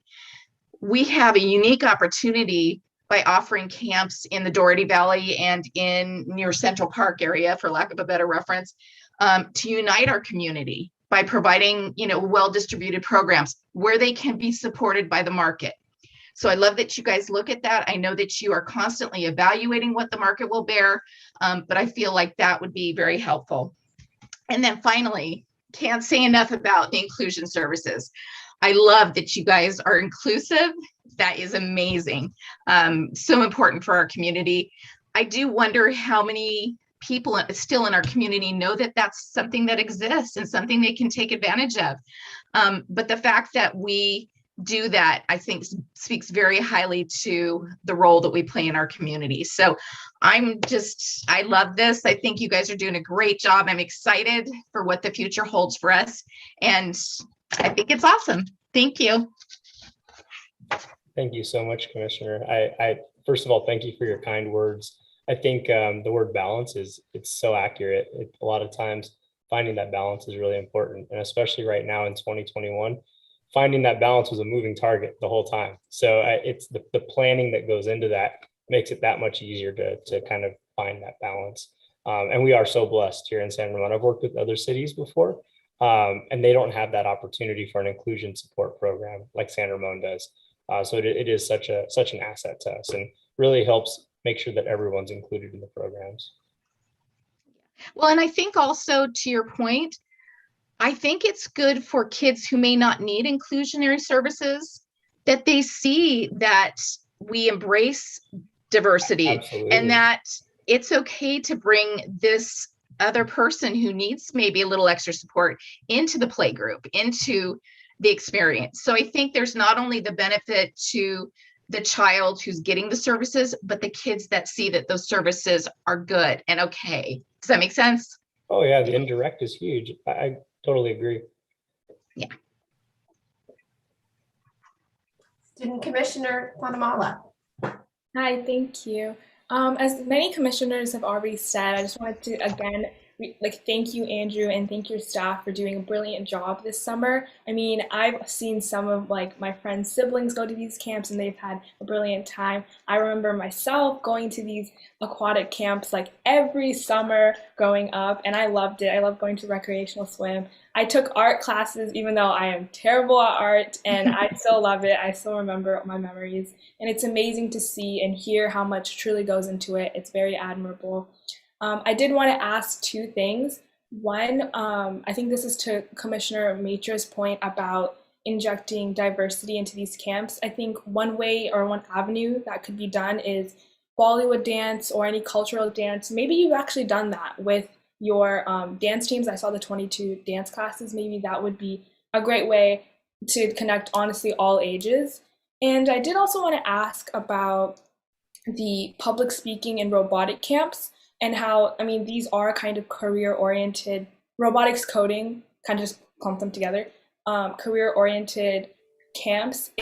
Who is leading them? Are they, members of San Ramon, or do you get them from, are there high schoolers, college students? Because I know a lot of teenagers might be great teachers, and they might help keep that balance where it's not very career-driven and very focused. It might be very playful because it's kind of peer-to-peer. Absolutely. So I think to answer the last question that you said about our vendors. So a lot of times we contract out with, I'm going to call them professional vendors, and they offer camps throughout the Bay Area. And a lot of times there's a few mom and pop ones that maybe they're just centralized here to the area in San Ramon. But a lot of them, they're actually franchises that do these for a living. And one of the keys that I look for before I bring the vendor in is if they have some type of a theme that they put into their camp. So for example, if we're going to talk about coding, let's throw a twist in there where we're going to do it with Minecraft, or we're going to do it with Pokemon, or how are we going to get the parents happy is obviously the buzzwords of you're learning coding and you're learning a skill set that they find very valuable. But then the other buzzword of, okay, hey, kids want to be kids and they want to play. And so we can teach them these lessons through something that they already like and kind of meet them where they're at and still satisfy the parents' want for that skill set. So a lot of times we'll infuse in those themes, and that we find is those camps are more popular than the ones that it's just, hey, we're coming in to learn how to type or how to code in Java. That isn't as appealing to a child. And you mentioned that there was folks that might be interested here in the community. And what I would do is I would encourage that they, if they are interested, to reach out to me, and we can possibly, pair them up with some of these organizations, and they could have a really great experience potentially with a lot of them. And since there are so many different ones, we could really, help them kind of refine down to what they're looking for. And of course, I'm going to try to recruit them to come into camp instead, but and be one of our in-house camp counselors. But either way, we can definitely help them find what they're looking for, and hopefully they can get a good experience if they wanted to come work at camp. Sounds good. Thank you. Yeah, definitely. Great. Well, Andrew, thank you so much for your presentation and for, I think everybody's pretty much, we're all so very, very impressed with the last summer and the summer before that, and how San Ramon has really stepped up and made a bowl of lemons into some lemonade for a lot of kids. And so thank you for all your efforts and for the staff. And it's only 9 weeks and it goes fast, and there's a lot going on and a lot of moving parts. And I think everybody, in this commission meeting has fond memories, either from, their children going to camp or from their own experience. So it's creating wonderful memories. And I'm really excited for 2022 to see all the new creativity that's going to bubble up from all the learning that took place the last couple of years. So thank you all for your efforts and for, making San Ramon the wonderful city that it is by creating this robust summer experience for our children. Thank you. Thank you, Chair. And thank you all for listening to the presentation this evening. Have a good night. Thank you, Andrew. Wow. All right. 8.2, Community Garden Update. I'm going to receive a presentation from Mike Finelli. Hi, Mike. Hi there. Thank you very much. Good evening, Chair Oslin and the Parks and Community Services Commissioners. I wanted to thank each and every one of you for your review of the 2021 annual update of the community gardens. And I'm going to provide a summary of the staff report, which you reviewed. And then at the end, I'd like to share a couple of photos of each of the North and the South Garden. So a couple of the highlights that I'd like to extract from the report and share this evening are some statistics. Specifically, in 2021, the North Community Garden was again reserved at 100% capacity. This means that all 52 allotments were reserved, and this accounted for a revenue figure of $13,686. This was an increase in compared to 2020 of $3,224. Also in 2021, the South Community Gardens was reserved at a 37% capacity. And this included 33 of the 90 allotments being reserved, accounting for $3,175 in revenue. This too was an increase roughly $3,000, total of $3,109, and that was increased compared to 2020. So although the North Garden did remain fully reserved at the 100% capacity, the revenue figure did increase. And I wanted to point this out because this is a result of a slight fee increase in 21, which was approximately 2.5%. Obviously, the South Garden revenue increase was largely in part by the increased percentage, 35%. We increased our occupancy rate at the South Garden, raising it from 2 to 37% in 2021. So that was very exciting. Some significant trends that may kind of explain where we're at today. The continuance of the maximum capacity at the North Gardens, the demand is still there, and we still maintain a very large wait list for that garden. We actually had a wait list of 15 gardeners that we were unable to fill slots. Of those 15, we were fortunate enough to get 9 of them to start plots at the South Community Garden, which was very exciting. So we got nine of our potential North gardeners moved over to the South Gardener, and they kind of helped build some momentum over there. We've typically had an issue getting gardeners at the South Garden for a variety of reasons.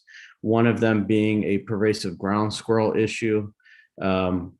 And the current trend at the South Garden is leaning towards planting homeopathic herbs and flowers. And it's been proven that they repel the ground squirrel. So with the new gardeners, some increased activity, some of those situations that prevented that facility from being highly demanded has kind of turned around. So we got a little bit of momentum going over there. As we look towards 2022, next month, and as soon as November 1st, we are going to start our renewal process for 2022. And this process basically allows the opportunity for all current gardeners to renew their existing plot and sign an additional agreement, which will extend for the calendar year 2022. And those folks that opt to not renew, they have the ability to clear their plots out, receive their deposit back, and then we would start to fill our waitlisted customers, ideally before we would take a new customer. So with that in mind, I wanted to show a few quick photos. Christy was going to be kind enough to share a brief little PowerPoint slideshow of some of our South Garden and North Garden photos that were just taken just a couple weeks ago. This one here is at our North Garden. You can see very affluent areas, and every plot next door to one another is well used and well maintained. And for 2021, also our South Garden is looking very well as well. And I want to point out in 2021, our 33 plots at the South Garden is our highest number of plots to date. Our prior high was 22 plots, and that occurred in 2018. And just as soon as 2020, where we only had 2. So there's a little bit of momentum going over there, and we're excited about it. So I just wanted to share that photo, and I believe there's another one as well. So that kind of wraps up a very brief, quick summary of where we're at with the program. And at this point, I just wanted to open that up for any questions. Great. Thank you so much, Mike. Absolutely. I don't see any hands raised in our attendees. So no public comments. Correct, Christy? Correct. There is no public comment. Okay, great. So I'd like to invite Commissioner Keniston Lee, who has her hand raised. Yeah, so thank you, Mike, for the presentation. So aside from, first of all, I thought it was amazing that staff approached the overflow from the North Garden and suggested the South Garden. That was really good. That's great strategy. Aside from it being COVID, and we know folks are looking for outside activities, and we know that we're redirecting from folks from North to South Gardens, do you have any other reasons why you think that there's that increase? Because that's pretty amazing. Right off the bat, we had the 9 waitlisters that moved over, which was great. They still are maintaining. Initially, when they signed up, their hope was to get into the program, start to use our facilities to plant, and then eventually move over. What I'm interested to see is since things have been successful on the South, if those specific 9, A, do they renew, and B, do they opt to stay there? So that's going to be interesting for me. Other than that, as you mentioned, obviously the COVID situation, giving people an opportunity to do something outdoors definitely contributed to our increased numbers. But more importantly, I want to specify that we really did have some issues out there with plants being sustainable. And it seems like the gardeners that are out there right now kind of figured out how to eliminate some of those constraints by selecting different varieties of things to plant. So obviously that's going to contribute to the issue that kind of has prevented that from being as successful in the past. And I think as that process continues, we expect the South Garden to continue to thrive, hopefully. And can you, that brings me to my next point. Can you remind me, is there anything that the city has been or is willing to do or can do to deal with the ground squirrels over there? I was just in that area today, and they are all over the place. I know, and then the second, I'll ask that, and then I'll ask the second part as well, so you can answer them all at once. The second part is, it sounds like the gardeners there have come up with a homeopathic planting idea that helps with that. When we bring on the gardeners annually to renew or bring on new gardeners, do we provide them with a welcome document that provides strategies on how to be successful in the South Garden? We haven't, and that's a great question. We've kind of deferred to them. We don't really have too many restrictions on what goes in. We obviously monitor that daily. We have staff out there engaging with them when they're coming to maintain plots and things like that. But we kind of deferred to their expertise, and this whole new strategy over there kind of took a course of its own to kind of help with some momentum. So I know the ground squirrels, as you mentioned in your first question, they're still there. The fortunate thing for us in the garden area is that they're not damaging people's plots and putting any dampers on what they're trying to accomplish. So I personally don't have any solutions for those little buggers, but I'm sure that it's something that we can continue to look into and see how we can try to eliminate that. But the encouraging thing is it's not disrupting the garden. Yeah, so I think if we want to avoid that turnover, because you had mentioned in your staff report that we get folks into the South Garden, but then after the first year they get discouraged and they leave. If we could even work with the gardeners there that have been successful to put together a little welcome, even if it's a one-page toolkit, you know, lessons learned or what have you, or even if we could put a little research into strategies, I think that maybe that little bit of front end effort will help us avoid some of that turnover in the long run. Right. And I'll be honest with you, I don't anticipate there being a whole lot of opportunities at the North Garden, because we've had the year before, 2019, we were at 48 out of 52. So I believe that's about 93% capacity. So we're transparent with the trends over there, and we let them know, you know, we'll add you to the wait list, but we would love to get you in gardening now rather than waiting. So it's our hope that the success that's kind of generating over there kind of continues, and we don't lose those folks that maybe just end up thinking this was just for 1 year and hoping they were going to move over. So we're hoping that they continue to stay with us, and then maybe the waitlisted people this year, we were able to talk them into getting into the South Garden as well and fill some additional slots that way. Thank you. Thanks, Heidi. Commissioner Mitra. Hey, Mike, first of all, thank you. Thanks for the report. I really appreciate that. I actually, most of the part I didn't know, the numbers, especially the numbers, how engaging it is, especially in this year post-pandemic here.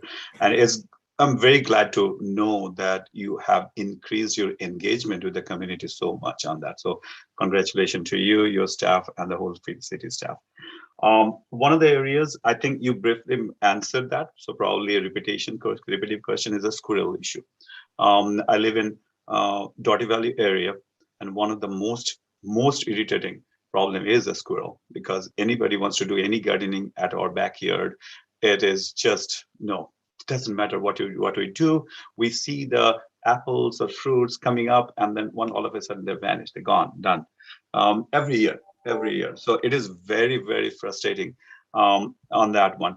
And we tried everything on that one. So it is, I don't know if you guys find some solution, put some experts, kind of share the knowledge, what you learned to the nearby communities. I think everybody will appreciate that. In our community, everybody is so much frustrated with with the squirrel issues. Whoever wants to do something, just there's no way to find a solution. So and you said you were able to do that or find something. Please share with the community. I think people will appreciate that. I don't know if there is a ready-made solution there or not. Maybe not. But something we need to find, because this is every year in, year out, is the same frustrating issue. So any help, any suggestions, any directions would be really appreciated by the community. Absolutely. We consider this to be a breakthrough year for us, and moving forward, we hope to turn over a new leaf and have that momentum transfer over to additional reservations for us. Thank you. Great. Commissioner Lopez-Lucy. Well, thank you, Mike, for a good report. It's always been fun to look at the gardens. I wondered also in the South Gardens if the sun and the way that it's landscaped and everything, that if that makes a problem for probably maybe seniors that aren't quite too as agile as some of others. So I don't know, is there anything that we could ever think of providing shade or something, more shade a bit? Yes, we've definitely talked about that, and I appreciate you mentioning that. Not only those items that you've mentioned, there is obviously it's on a hill and it's sloped and it's hard to push the wheelbarrows around and get up and down. We do have water access at most points, so that's not really the issue. In addition to the squirrel issue, the shade, yes, that's been talked about as well. But there's also an issue with the soil over there. It's not favorable. So I believe that contributed, and this is what we're hearing, to some of the actual plants that they've decided to put out there that were more apt to take to that specific brand of soil. So I think shade is a great suggestion. It's a place at least to sit down and enjoy, that area. It's a beautiful area, but there are some drawbacks to that area. So I know that we had visited this several years, and we've talked about potentially even repurposing it, and it's still being addressed within the master plan. So at this point, we're just thrilled to have some activity out there and to have it look as beautiful as it does, and to have the community engaged with it. So it's anything is a plus for us, and any feedback that we can gather while engaging with the gardeners out there and learning from them it's just been really exciting. Well, thank you. And I agree with Commissioner Mitra. Living in Doherty Valley, you have these nice red tomatoes, and the next morning you go to pick it and it's gone. So it is a problem. They're just a problem all over. And especially even if you live near a golf course, it's even worse. So anyway, thank you for your service that you do in helping keep people garden for, it's having gardens that make your life better. Thank you very much. I appreciate that. Commissioner Dorlick. Thank you. I'm just hearing a lot of interspecies prejudice here. I thought everyone was welcome in San Ramon.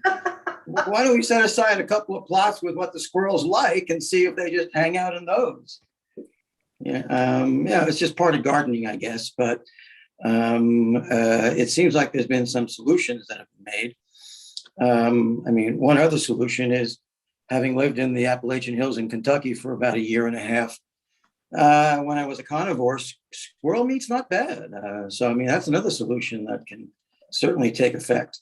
But other than the squirrels, program seems to be going pretty well and thriving. And it's nice to know we've got some of the South gardeners, taking there. Is there any thought of, it doesn't sound like, don't we have close to 100% renewal in the North Gardens? Yeah, we're at 100 for the second consecutive year, 93, and we've never really dipped below 90 over there. So I think fortunately that's contributed to our wait list as well, because I think folks that have kind of waited, they said, I don't think we're going to actually get in. So let's just give the South Garden a try. And what James has noticed, he's on site there at the South Garden, and he refers to them as professional gardeners. He says we have more professional gardeners at the South Garden now. So the terrace and everything, the terracing and all that. He's just they just know their stuff, and he gains a lot of knowledge just from talking to them. So he feels like before it was just people might be just wanting to try something, not knowing how it would work. Failing, trying again, emptying the plot, having Public Works regrade it and try, and he's not going through any of that out there right now. He's going out there and he said, the way he termed it when we were reviewing the report, he said, we just have a bunch of professionals at the South Garden now. It's fun.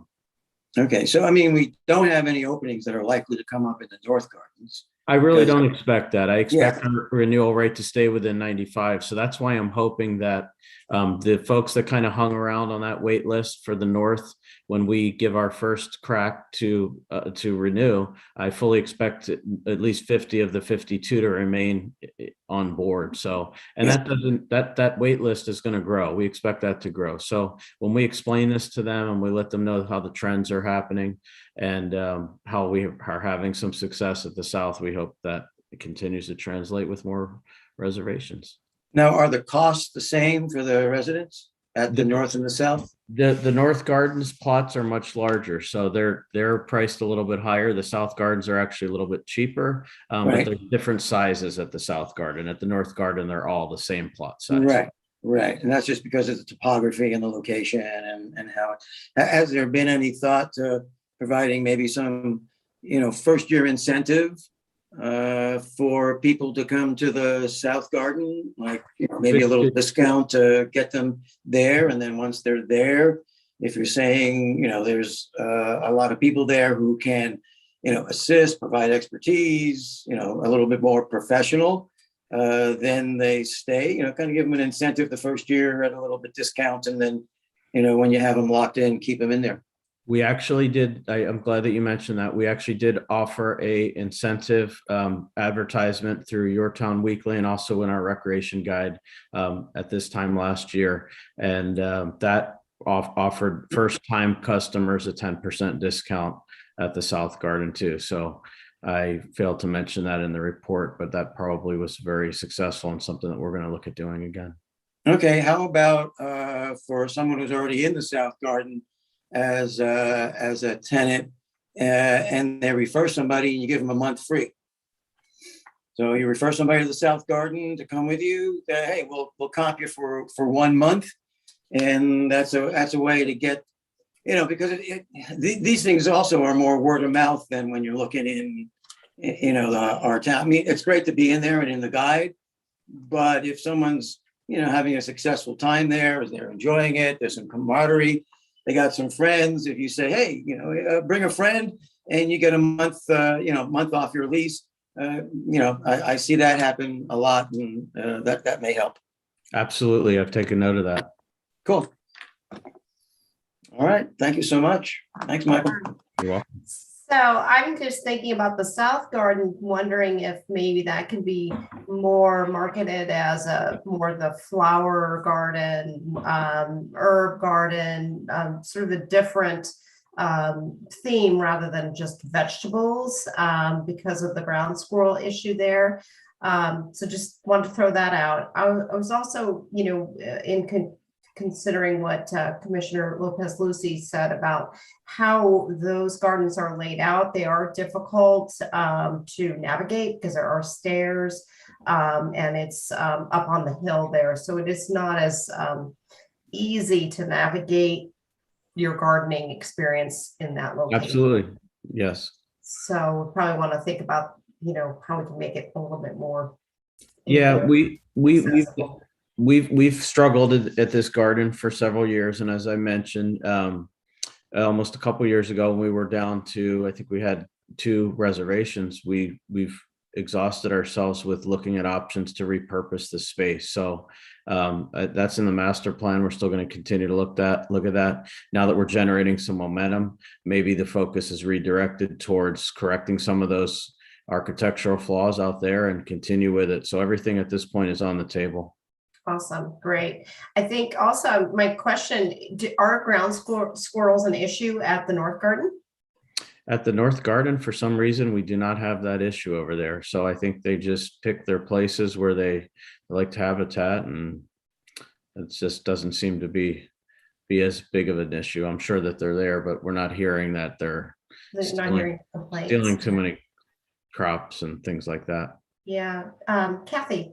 Yeah, I can just throw in on this because you're all been talking about the ground squirrels, and I know Brent has studied this extensively, but it's all the open space in the Doherty Valley where the ground squirrels can really propagate, and all the open space is beautiful and it crowds around all of these spaces, and there's not a lot we can do about the squirrels in the open space. And so hence, as you look at that side and those open space hills that bounce up against the senior center, same thing. And when you look at Crow Canyon Gardens, you've got much more of a residential area surrounding it. So you don't have that same level of open space. So that's really what's affecting those ground squirrel population. And we are working on it as best we can. Yeah. They are in the open space, definitely. And they want water and they're hungry. So that's why they're going to the garden. But anyway, Mike, thank you so much for your presentation, and very exciting. It's wonderful that we have these gardens in our community for people to get their fingers in the dirt and create their food and beautiful flowers and herbs. Absolutely. Thank you so much. Thank you all. Right. We are on to 8.3, proposed outdoor fitness equipment locations at the El Costa Senior and Community Center. We're going to receive a presentation by Becky Adams, Program Manager. Hi, Becky. Good evening, Commissioners. I'm happy to be here tonight. to discuss possible outdoor fitness locations at the Alcosta Senior and Community Center. Christy, if you could please start the presentation. And if you can go to slide 2, please. That's back one, please. And so just so that we're clear on what we're here for tonight, we are looking for some direction from the Parks Commissioners to provide feedback to staff so that we can really look at these different locations. You could give us your priorities so that staff will be able to seek cost estimates for budgetary purposes as we start to move into the CIP season, as well as the next fiscal year budget process. Next slide, please, Christy. And so just a little bit of background information to where we got here tonight. And so we're looking to activate and increase usage of the outdoor space at the Alcosta Senior and Community Center. And staff is exploring the feasibility, interest, and cost of installing the equipment at the facility. And so in 2017, we conducted a survey with our 55+ community as part of a survey for moving towards a senior business plan. And in that survey, we had about 1,200 to 1,500 responses. The respondents overwhelmingly favored the equipment being installed at the Alcosta Senior and Community Center. No location or types of equipment were discussed, but just the overall thought of the equipment at the facility. And during this, they were indicating that they would like opportunities to participate in evenings and on the weekends, as well as the flexibility to participate when they are interested based on family obligations, their work responsibilities, things like that. And also this outdoor fitness equipment will provide low-cost access to not only the 55+ community, but for everyone in the city of San Ramon. So then moving forward to November 2020, we did provide a presentation to the Senior Advisory Committee, and they too favored having the addition of equipment at the Alcosta Senior and Community Center. However, it should be noted that they did not weigh in on the location.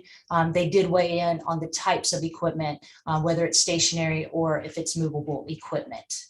Also, the San Ramon Senior Center Foundation this was discussed with them in 2020, and they are too in favor of this project, and they have appropriated $11,000 of matching funds for the equipment and the installation of the equipment.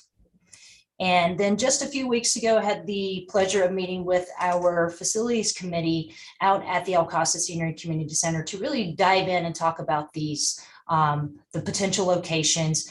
And I presented the committee with 3 options. However, we're only going to talk about 2 of them tonight because the third location, which was the South Gardens, which Mike just gave a great presentation on, the committee members felt that the space was just too large for some of this equipment, and that we really need to look at the future long-term use of that entire area as a separate matter, rather than trying to piecemeal this together and find a place to put this equipment without a long-term plan.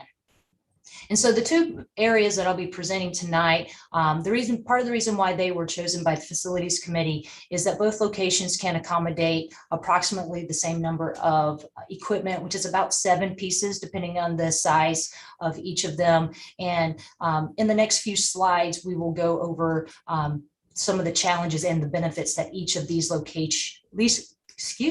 each location presents. Next slide, please, Christy. And so since we went through the arduous process of developing our master plan, I just want to make sure that we're all aware that this does meet 4 of our goals, and they're outlined on the slide in front of you tonight. And as we are continuing to work at priorities for our community, we want to make sure that we're keeping our master plan first and foremost in our mind. And so here are the 4 goals that we are that this would meet. And it should be noted as well that 3 of the 4 goals, so all of them with the exception of 3.2b, are in that 60-year time frame. And so we are in year 2 to 3 of the process of the master plan now. And so we are looking forward to make sure that we are trying to stay on track with meeting some of these goals as outlined in the master plan. Next slide, please, Christy. And so I mentioned there are 2 locations. And so let's just keep on moving past that slide, please. And so the first location that I want to discuss with you tonight is our shuffleboard and horseshoe pit. This location is located on the north side of the property. So when you enter the driveway on the north side, right there by Olympia Fields, the horseshoe pit and the shuffleboard area is right there just below the park. And so some of the pros that we have outlined and identified here is the easy installation, because the surfaces in both of these areas is already decomposed granite and concrete. So the concrete is in the shuffleboard area and the decomposed granite is in the horseshoe pit. With the types of surfaces that are already in the areas, this would be a reduced cost for installation, and it would also be a path of least resistance because we do not have to put in appropriate surface to be able to install the equipment. It is easily accessible by our seniors and our public, and then the location is very visible.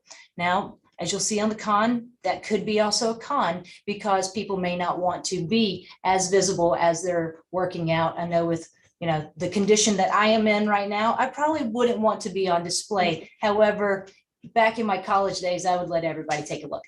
And so we want to make sure that we are keeping some of that in mind just for everyone in the community. And this would also activate a underutilized park attribute that we currently have. As you all know, I was at the senior center as the supervisor there for a few years.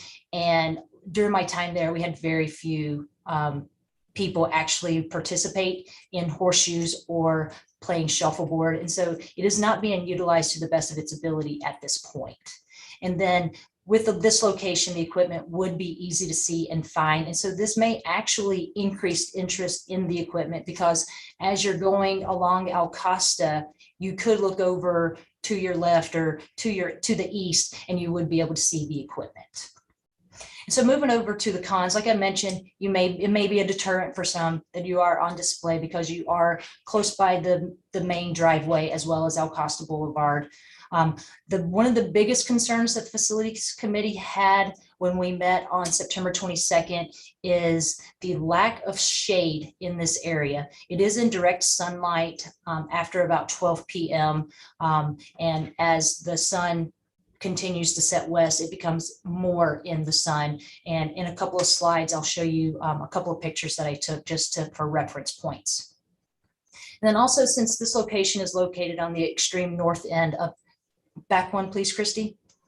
Since it is located on the extreme north end of the property, it is a bit far from the entrances of the communities or of the senior center. The closest location to it is actually on the back of the building by the Vista Grande room.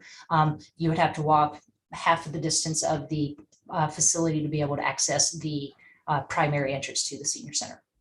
And then we would also potentially need to look at adding ADA access on the north side of the horseshoe pit and the shuffleboard area, just because right now it's a decomposed granite, it's not solid surface. And so if we have wheelchair accessible equipment there, we would need to make sure that we are allowing for proper access for all residents of Santa Rosa.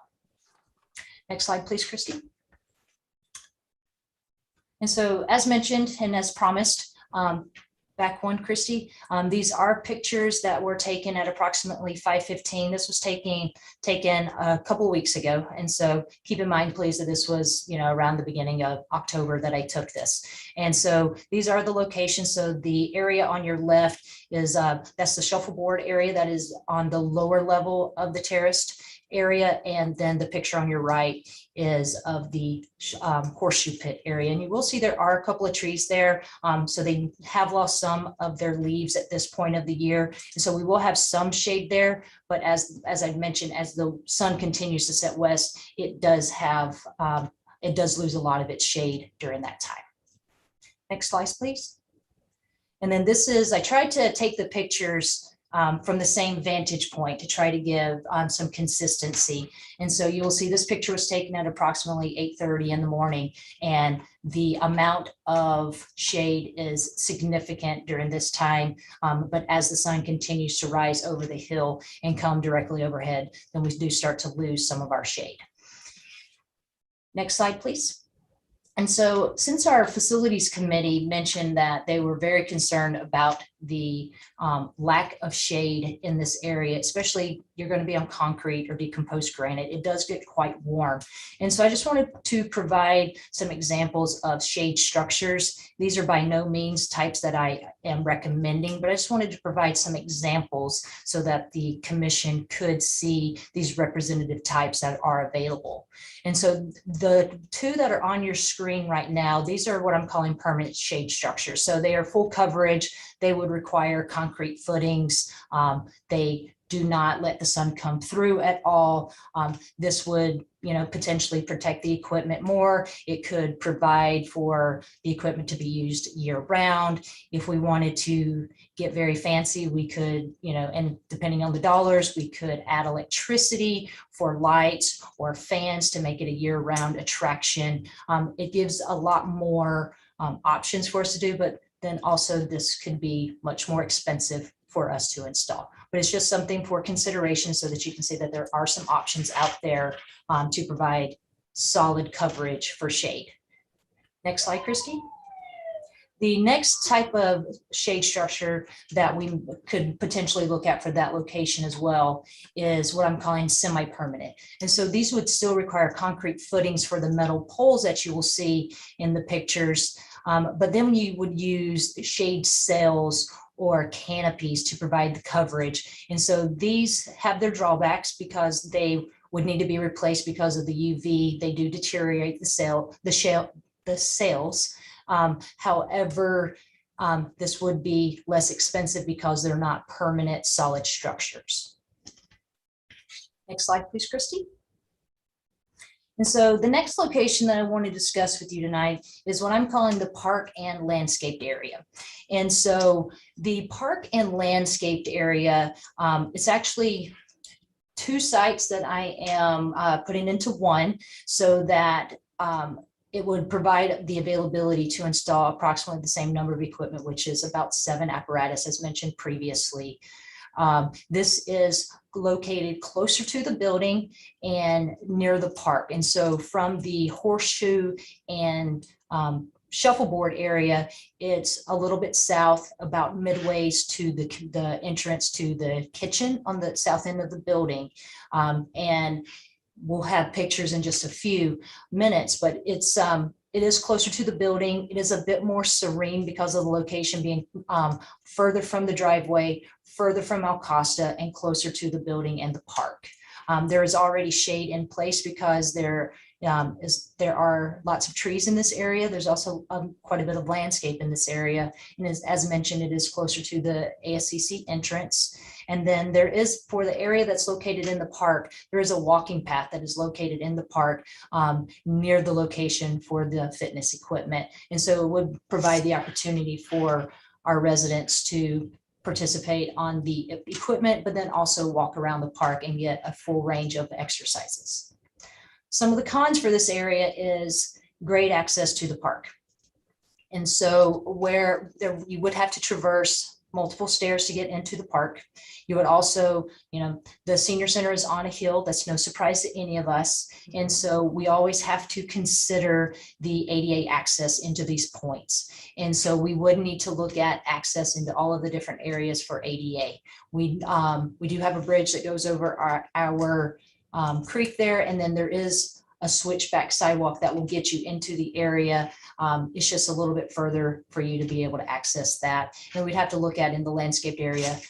It's on a slope, and so we would need to look at leveling that to provide access. We would need to remove the landscape that is in the area and need to pour a concrete pad or install decomposed granite. And so this would be more expensive.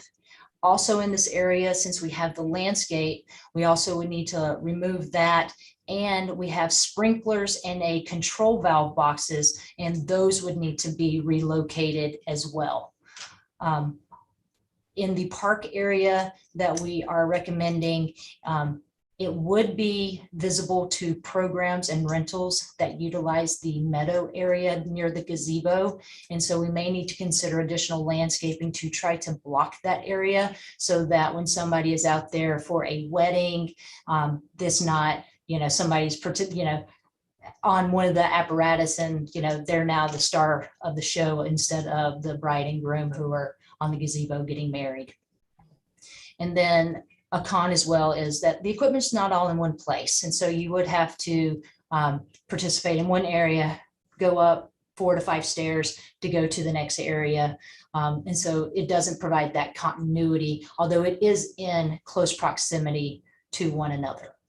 And so that is one of the primary concerns that the facilities committee had, is that the need to move the irrigation equipment could be quite expensive, and the space being split between the 2 sections.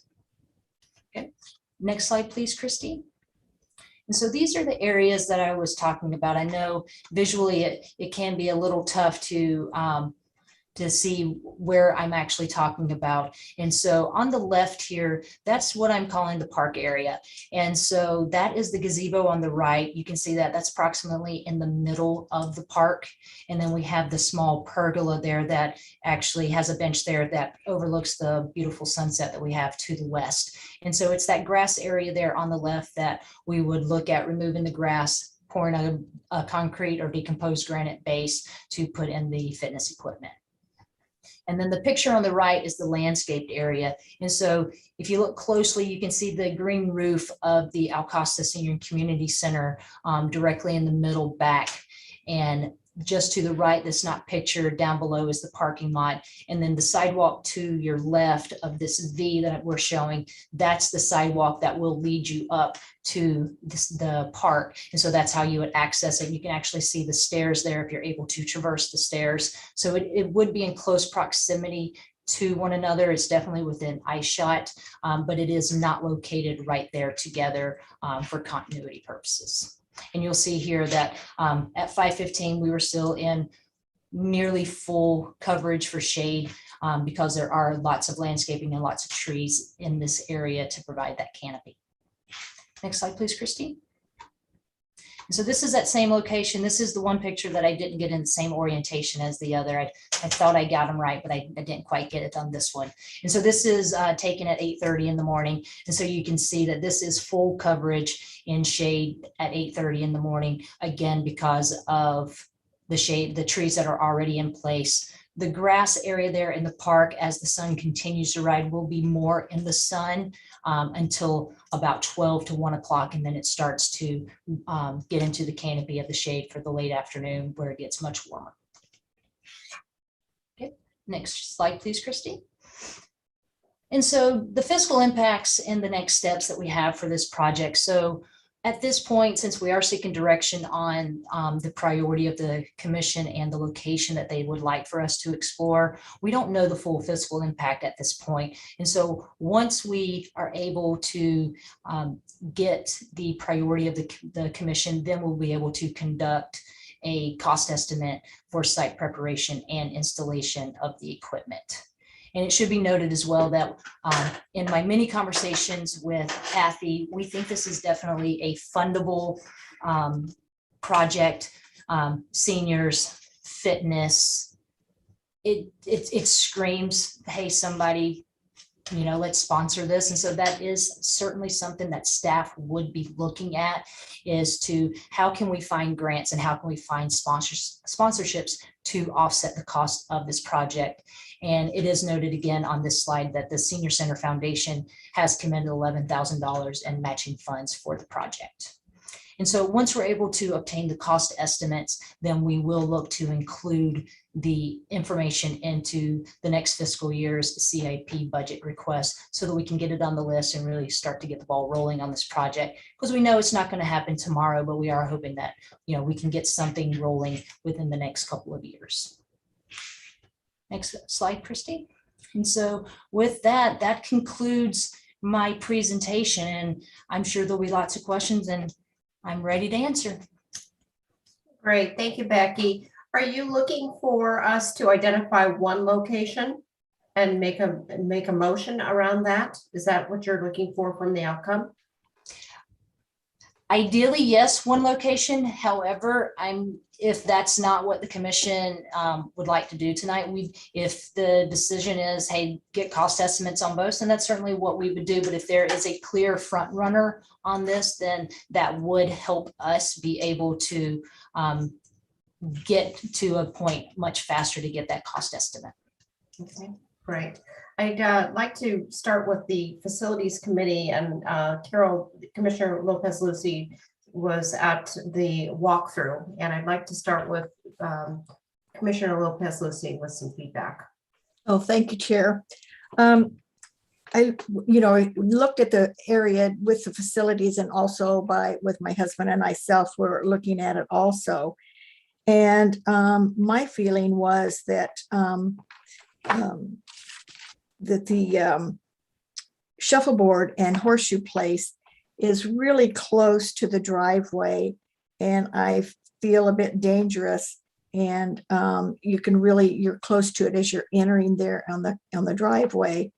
And to me, it was extremely hot. It was in the direct sun. I was at different times, but it was always in the sun.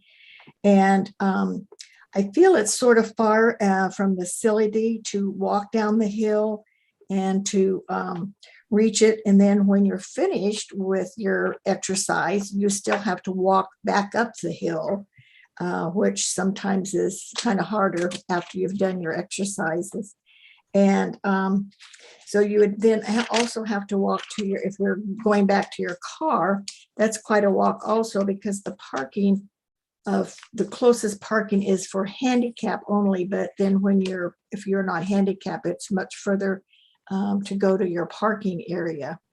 And so I don't feel that even when you're exercising, I don't feel a shade structure would be actually give you enough shade to make your workout really nice. I mean, if you don't work out real hard, probably wouldn't make a difference. But if you're really exercising, I feel it wouldn't make, the shade structure wouldn't make that much difference. In the landscape area, I thought it was more serene to work out in, that you would feel much more comfortable there. There's shade, and it's close to the center or the pathway that leads there. And it would be more expensive, I realize that, for putting in the granite or the cement, and that you would have to grade and move some landscaping. But I think it would be a really welcoming area for the outdoor facility. And I don't think maybe it would be in the way of if you had a wedding or something, because I think people would be acknowledge that. And I think most of the wedding party would be to the other side of the gazebo there. So I just really feel that it's a place that would be really nice. And I think it's the best attractive for the outdoor area. May be a little bit more expensive, but I think it would be very nice in the shade, and it's serene. So those were my feelings. So thank you. All right. Is anyone else from the facilities committee that did the walkthrough want to speak at this point? Yeah, I was part of the facility committees that walked through on that. And my personal preferences was the park area, and that was primarily because the shade available of the shade. The other location is definitely a bigger one and the flat and on that, but I do agree that my biggest concern was the heat and the direct sun. And unless we completely cover that, and I don't know if what is the budget? Again, comes back to the budget. Do we have budget for completely covering that? If we do, then probably that will be a viable alternative to that positions. Unless we can completely cover that and give a place for anybody to stay there for hour and a half, 2 hours at a stretch on that area. Because when we walked down there, it was extremely hot. I mean, you cannot even stand there for 15 minutes at a stretch.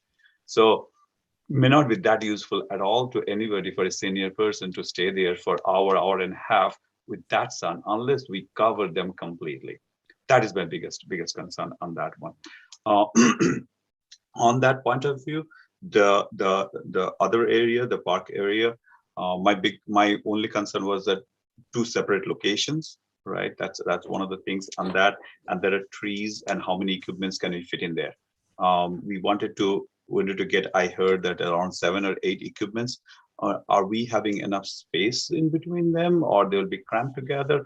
That's the things on that. But having a permanent shade definitely will encourage people to start using that, because I can think of staying there because it was pretty cool place there. So I can stay there for an hour at a time and do something on that one. And it's pretty close to the parking. I can park really close by and just take a few steps, I can be there.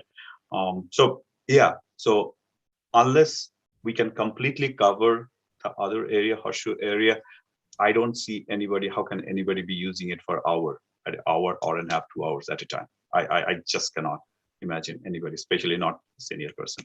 So that's my biggest concern. So knowing, I think I need to get that answer first. Do we have enough funding to cover that? Based on that, I can give my thing. Otherwise, it's I have an unknown. I don't know what do we choose without knowing if we can cover that area or not. Can I toss something in here just to help you all? I think at this point, I know it's hard to say to not think about the funding, but ultimately the cost of the shade structure versus the cost of the trying to put in the base are probably going to be more comparable. They're both going to cost a lot. So if you could put the cost aside and go with which place do you think is the best place, assuming that we can get the other one covered with shade, that's what we're kind of trying to figure out, I think, if that helps you at all as you try and wrap your head around it. It would help our staff a lot to be able to focus on something, because otherwise we spend a lot of time and resources trying to cost out 2 completely different things. It's not very useful if we can use what we know to figure it out. If we get to the end of this conversation and we get the cost and then we go, wow, that really was way more expensive than we thought, then that's a different thing. But knowing what we know now is where we're trying to get something. So thank you, Kathy. I was the 3rd member of the site walkthrough for the facilities committee. And for me, the shuffleboard and the horseshoe pit was the place where I felt it should go. And the reason I felt that, yes, there is too much sun. We need to have some shade and or some trees. That needs to be addressed. But I felt that it's an underutilized area that is just not being used at all. And since there is, an agreement to create these, workout machine areas, I felt like this is just the perfect spot for it. It would require the least amount of ADA work, and it's all in one spot. And it could be screened off, maybe with some kind of, I don't know, some sort of lattice or whatever. And I love the shade sails, or, I don't know if necessarily a hard roof would be necessary, but something that would create the proper shade there. The concern that I had in the other location was that they're kind of really pretty spots.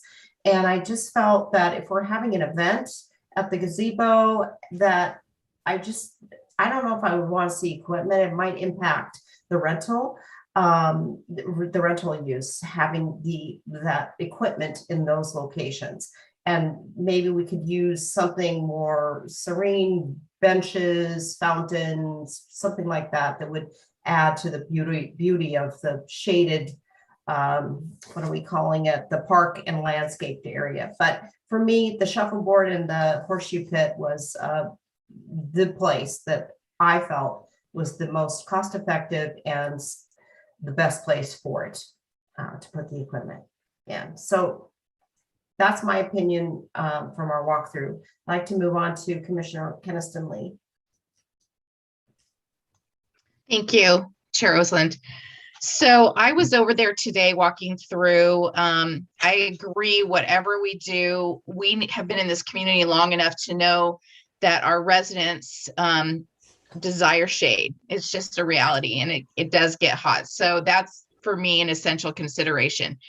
I feel like the space that Becky is calling the park patch, the smaller of the two landscaped areas, is having been an event planner, way too close to the gazebo area. That would be a deterrent for rentals. I agree with you, Chair Osland, that would be a deterrent. I personally wouldn't want it that close. And plus it's a very tiny lawn space. I don't think it's an effective use of that space.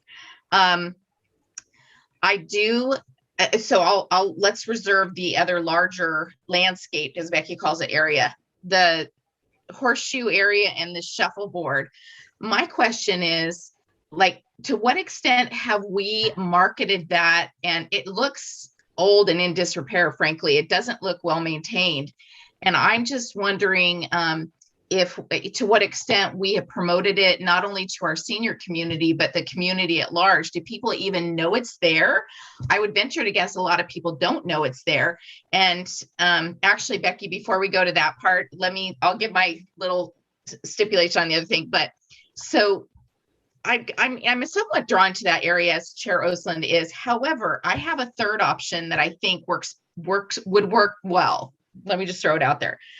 The larger, what I think, Becky, you called the landscape area, that second portion, that is a bigger space. There are trees there that provide a good deal of shade. I feel it's close enough to a lower path to make it a little more accessible.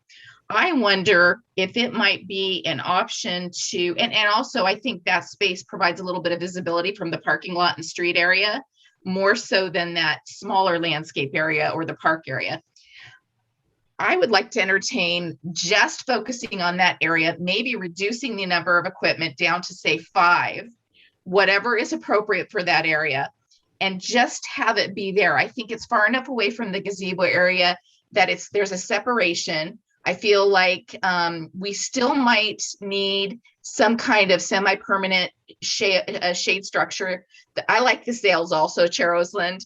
I'm not real fond of the look and feel of the permanent structures, if I'm being honest. And I would venture to guess if we price it out, we might be able to get shade structures both on the landscape area, that one area, as well as a semi-permanent option over at the horseshoe shuffleboard area, and make that money stretch so that we can get shade in both those areas if we don't go with that really expensive permanent option.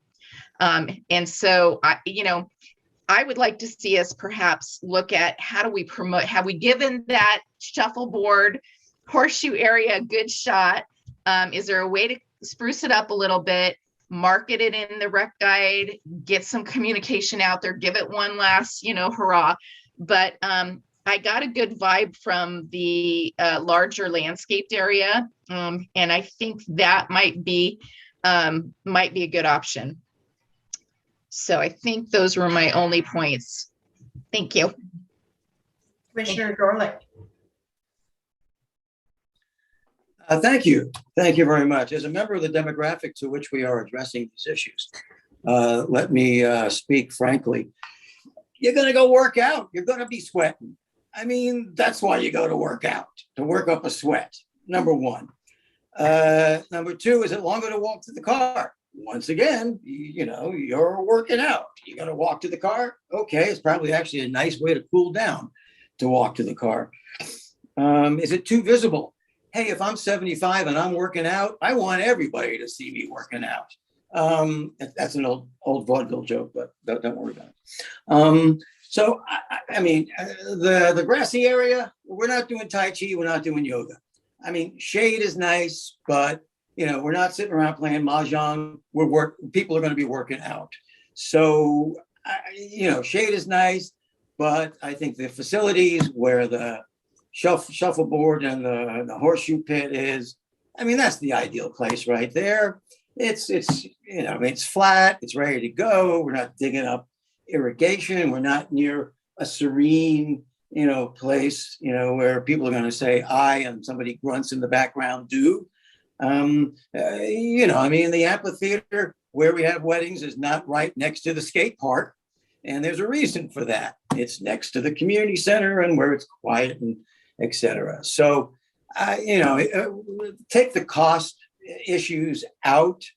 But as far as being able to build the 7 stations, make it available, It's if you're talking about working out, it's place to work out. It's not supposed to be serene and quiet. It's supposed to be you're out there working. So I would certainly agree with the chair that makes the most sense from a lot of perspectives.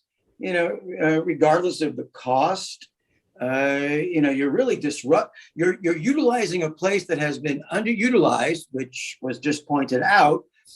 So why don't we use it for something that we want to use it for, rather than taking something that's already being utilized, that already has a function, that already has everything kind of in place, tear it up, make it be something that it really isn't, and then have this sitting over here fallow. I mean, just from a common sense standpoint, and from what we're talking about, we're talking about people working out, working up a sweat. That's the best place. Without a doubt to me, from a cost perspective, hey, if we got to put a shade structure, we're fine. But again, we're not doing Tai Chi. We're not doing, we're not playing Mahjong. We're working out. That's what you do. You work up a sweat. So that's my opinion, and I'm sticking with it. Commissioner Ellicott-Pesek. I don't want to belabor. I have not visited the site, so I apologize in advance. I appreciate all of the comments, particularly of the commissioners who've gone out there and seen it. It does make sense to utilize an area that is underutilized. I agree with Commissioner Dorlick. When I'm working out, I want to work up a sweat. However, the summers in San Ramon can be and are becoming more extreme. And it's one thing to work up a sweat working out. It's another thing to feel like you're going to pass out being out there. So I think whatever we do, we have to be thinking about shade. We need to be thinking about refillable water bottle stations, which, by the way, is a comment, something I want to talk about in a larger, refillable water stations.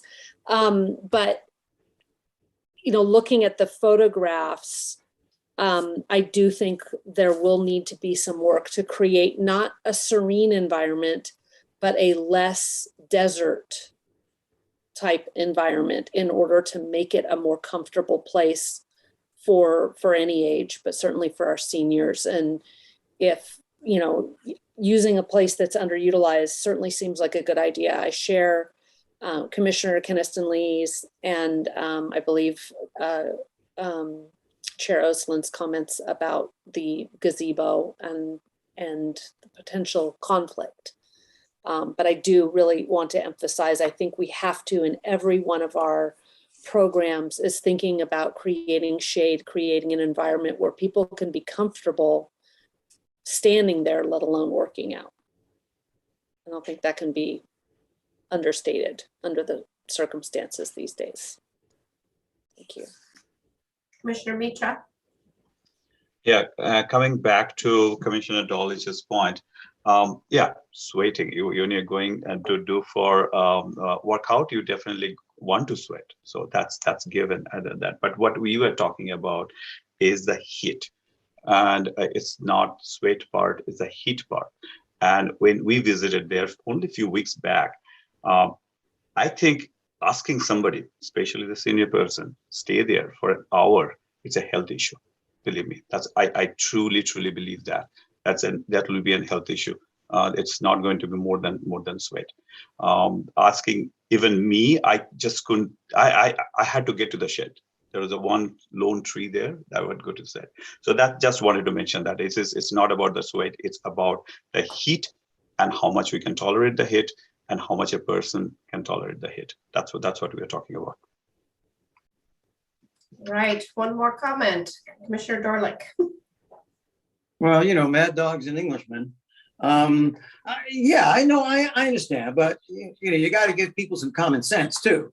I mean, if it's 115, you're not going to go out there and you're not going to work out. I mean, you wait till the evening, you come in the morning. I mean, you do that anyway. If you're out riding a bike, if you're out taking a jog, you do it at a time that makes sense. So, and I'm not saying not to have a shade structure. I'm just saying that, we don't need to make it, it's supposed to be a workout area, right? I mean, it's supposed to be an area where, so you have a little shade structure where you can sit down. I love the refillable water bottles. I mean, things like that. But from a usable space standpoint, that's the ideal space to, to put it at. Where are all the amenities? But you also have to, give people, the benefit of the doubt with common sense. I mean, if you're 80 years old, you're not going to go out in 115-degree weather and work out. And I don't know where everybody's coming up with an hour or two. I mean, you're going to go out there for 15, 20 minutes at a time. You're not going to go out there, for an hour or two, more than likely. And if you do, you probably know your capacity and you're in great shape and you're going to do your usual workout.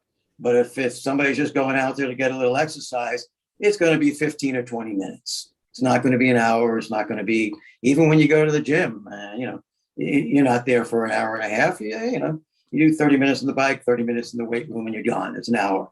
I think we got to give people common, the benefit of the doubt as far as they're not going to stand out there in 115-degree, heat and do a workout. They're gonna pace themselves.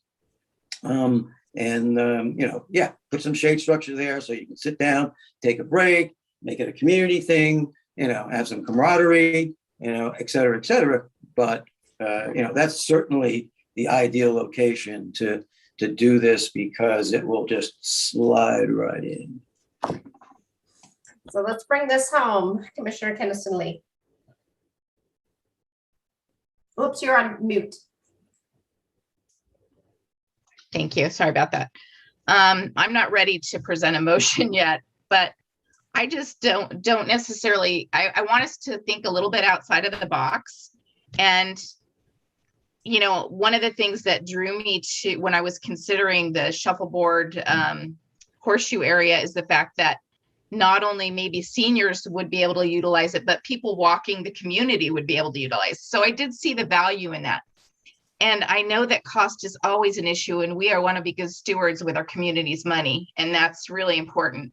But I wonder, could we put, 5 of the pieces of equipment down at that spot, and maybe in that larger landscape area, put a couple of senior appropriate pieces of equipment, somehow figure out ways to put there so that the walk isn't as long, it's closer to parking, so that the concerns that some of us have about accessibility to seniors are addressed.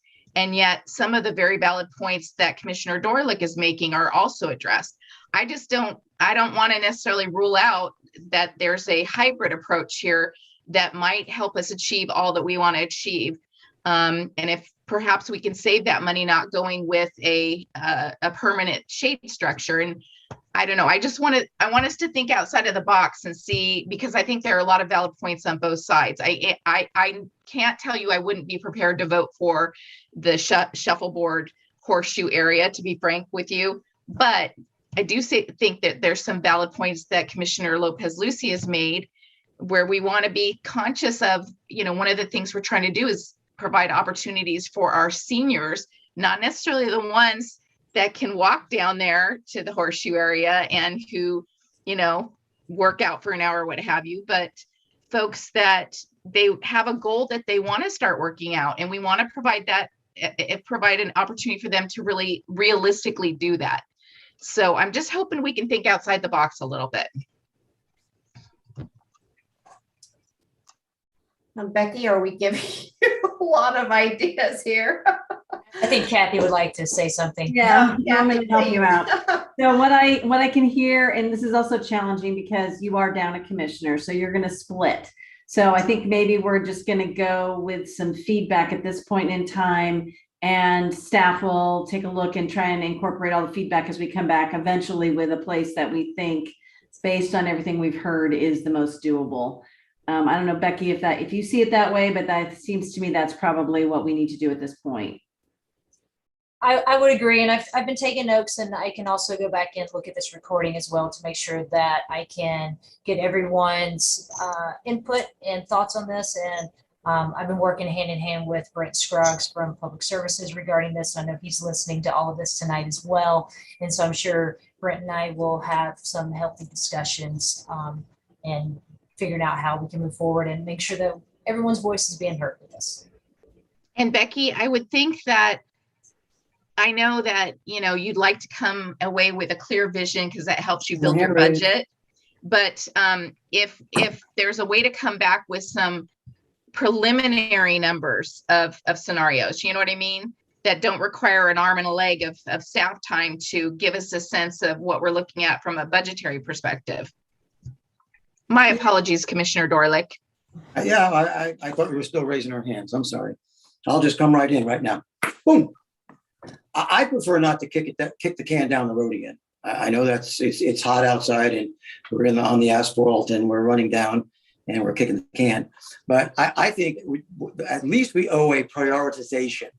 At least we owe, this is our number one area that we think you should go take a look at rather than spreading it out over all the areas again, you know, because we had an introduction of a third, you know, possibility.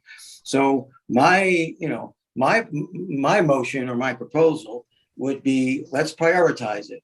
Let's say, this is the area we want you to take a look at first. So we get some serious, you know, movement, you know, so that we're not taking another 60 days, you know, to come up with at least a prioritization. Is it the final? Well, no, but at least it's a prioritization. I mean, if most people feel, you know, one is better than the other, let's look at how that one can be developed and get some, you know, more specificity on that rather than keeping it kind of nebulous and, you know, come back for, 30 days, come back in 60 days. You know, I think we can, you know, come to some consensus and you know, do that. What do you think?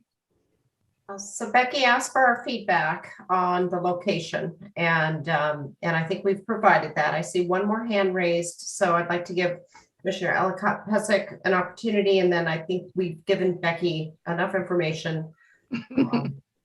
Thank you. And I'm not ready either to, I'm looking forward to a recommendation from staff based on the feedback. And I know that our feedback is not 100% clear or unanimous, but I want to just, since we're giving feedback, I think the word serene has been tossed around, and I think I would look at the word that is more appealing to me is inviting.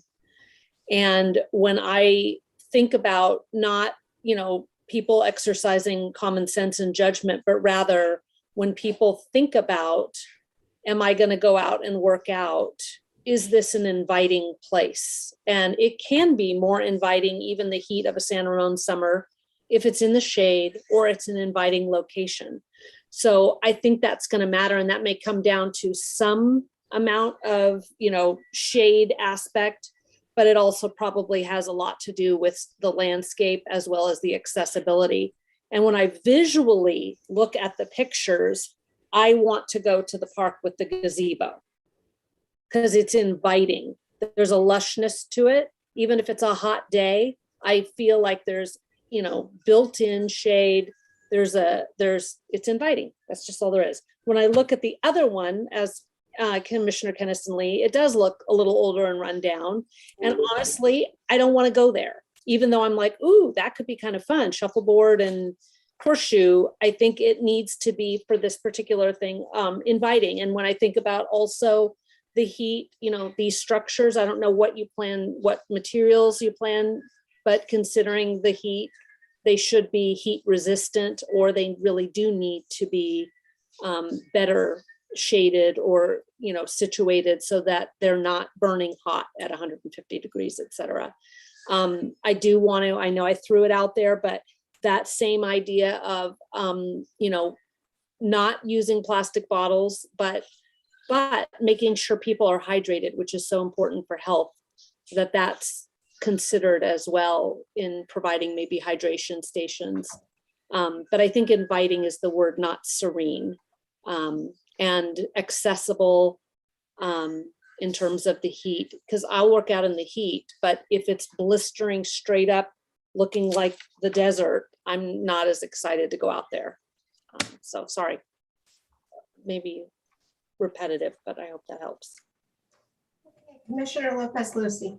Well, I don't want to further the thing, but I think maybe serene is the wrong word that I used, and I would go with Heidi Ellicott-Pesek, that inviting is a better word, because I do work out in it, and that would be more inviting to me than going out in the direct sun in a, whatever. So I think that would be a better word.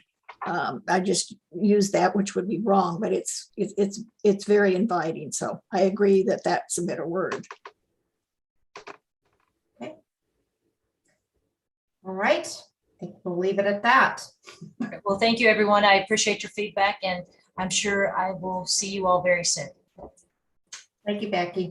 Thank you. Okay, we have our next is 8.4 election of vice chairperson. Kathy mentioned during her special announcements that we've lost our commissioner, Scott Roberts, due to professional move. And I know that in my conversations with him, he's very, very sad about having made that decision. This is a very important commission to him, and his community services is something that's first and foremost. And so he had to make a choice because he knew he couldn't do it all.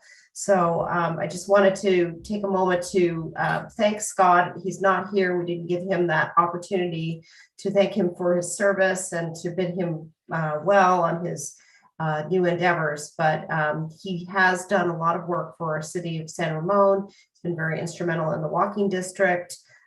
He has also served on many, many other committees for our community. So he will be very missed. And but that leaves us an opening here on the commission for his role as a vice chair. And so Kathy's going to present on how we move forward with that. Almost in unmute. And so basically, we can take some nominations from the floor to fill the vice chair position. It needs a nomination. We need a second. Then we need to see if there are any other nominations, and then we need to vote on each of them in the order that they were brought in. If the first one, if you have more than one, if the first one gets the majority of the votes, then you don't necessarily even need to go to the second vote. So really it's about nominations from the floor first and a second. We have a nomination for vice chair.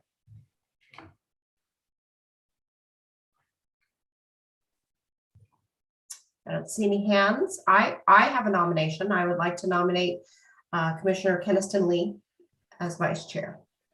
I second that. I think it would be prudent to make sure that Commissioner Keniston Lee is okay with that. So Yeah, I second that too. Third. Then we would just check to make sure there are no other nominations from the floor. Seeing none, then I think we could go to a vote, Chair Osland. Okay, let's take a vote, Christy. Great, Commissioner Dorlick.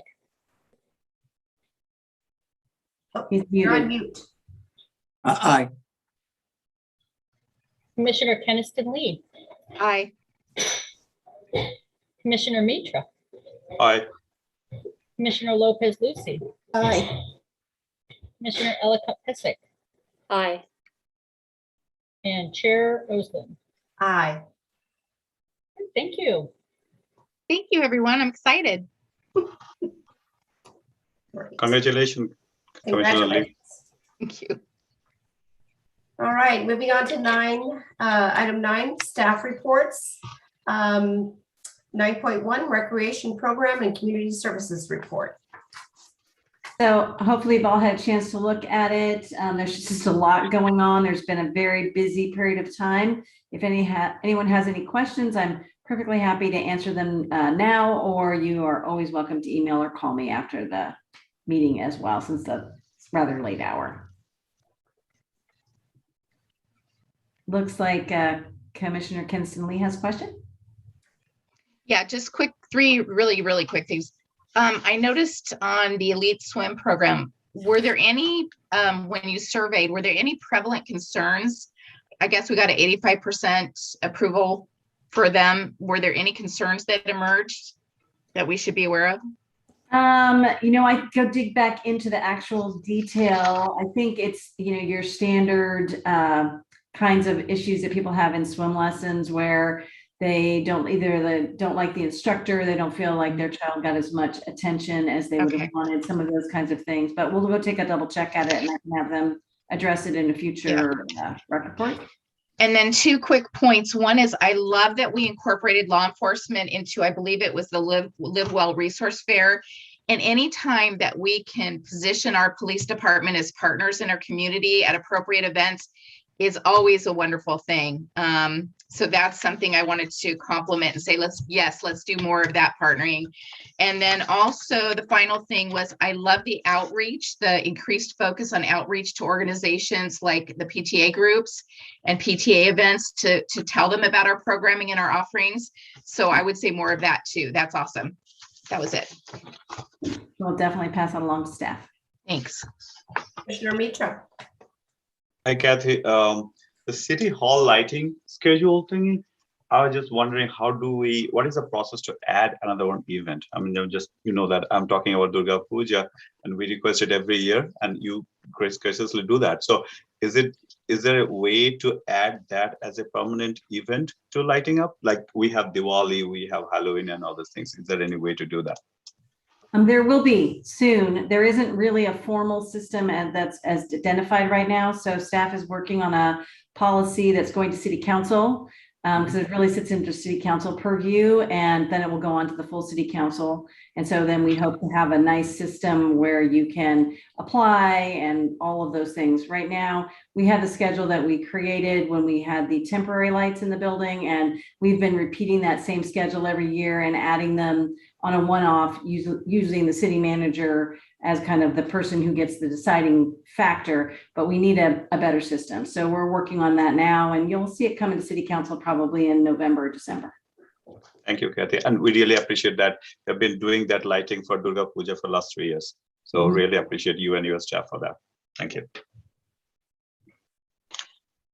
9.2, maintenance and operations report. Any comments, feedback? All right, we'll move on to item 10, update on city council reports. Okay, I honestly think we have had 3 special city council meetings and 3 regular meetings since we last met. I'm gonna race through this, okay, guys? This could be an Olympic record. Okay, so on September 14th, the mayor issued a proclamation recognizing the San Ramon Valley Islamic Center and the San Ramon American Islamic Community for their efforts to provide COVID-19 relief. And they have literally distributed 100,000 pounds of food and masks and are one of the largest Contra Costa Food Bank donors. So that's good. There was also a presentation on the citywide camera program by the San Ramon PD. As you may know, there are a couple of different camera systems. One is the automated license plate reader. And the only thing I'll say about that is you may have heard about the Florida suspect that was caught in San Ramon. That's a result of the camera system that we have. So that's a good thing. On September 28th, there was a regular meeting. They approved the Arts Advisory Committee appointment of Tiffany Turner. There was an update on the redistricting process. They outlined the community outreach that will come forth. There will be fully noticed council meetings to educate the community and introduce them to the concept of redistricting. So as you know, there will be census data that they'll draw upon that to figure out what our districts will look like moving forward. Let's see here. Also, there was a special meeting on the 28th to discuss, they had a review of the pension expense reduction strategy. So it was a bit of a workshop.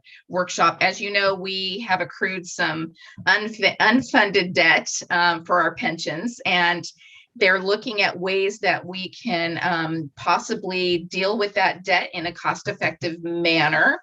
One of them being pension obligation bonds. So I believe they're going to be coming back to City Council with some obligation, they call them pension obligation bonds, but some different scenarios for potentially issuing those bonds, which I believe staff is essentially recommending.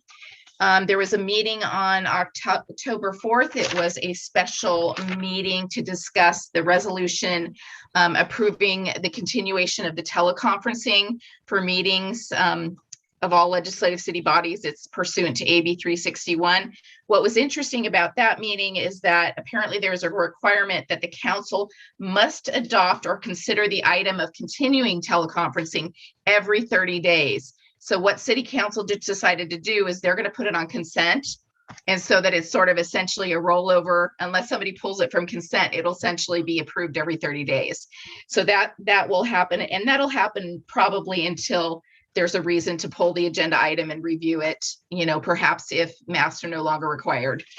So that's that. Then on October 12th, there was a city council special meeting to appeal the planning commission's approval of the resolution for land use permit for Sandbox Virtual Reality. You may recall a city center attraction. So somebody did appeal that decision. It went to city council. 5-0, they denied the appeal. The appellant also actually asked for a fee waiver.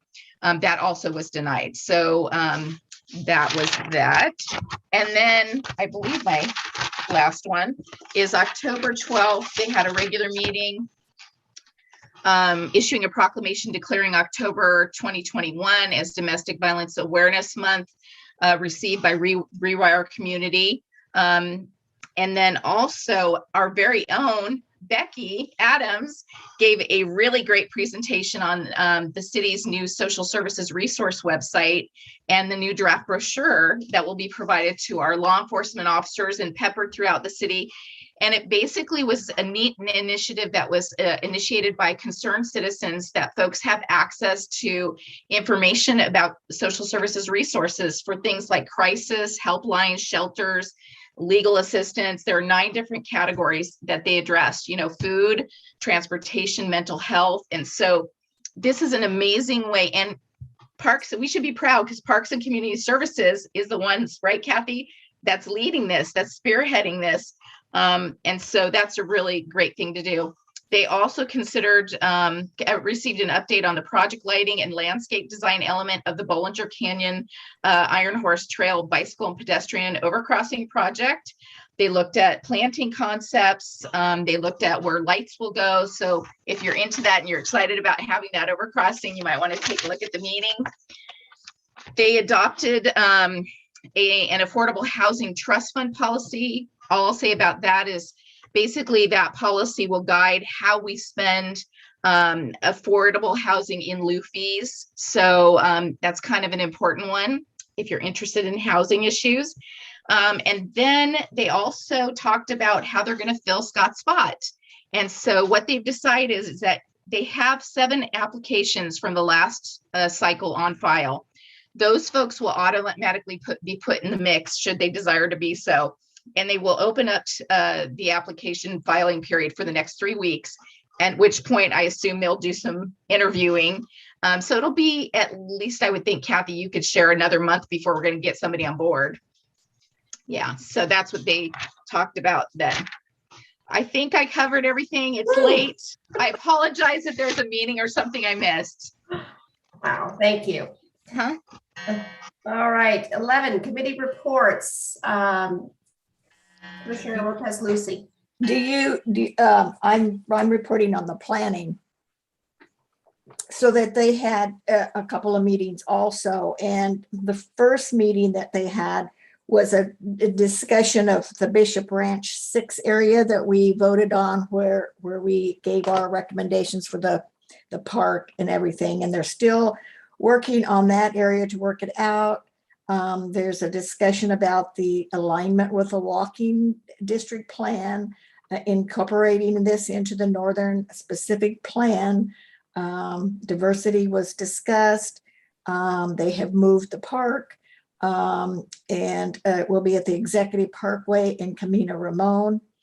And they have other minor changes that they want to be put into. So they'll be now voting on that actually, because they discussed it again at their second meeting, but that won't be voted upon until the October 19th meeting.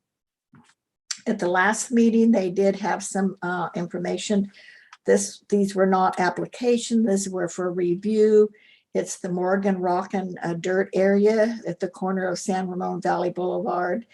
and I can't think of that street that's right there.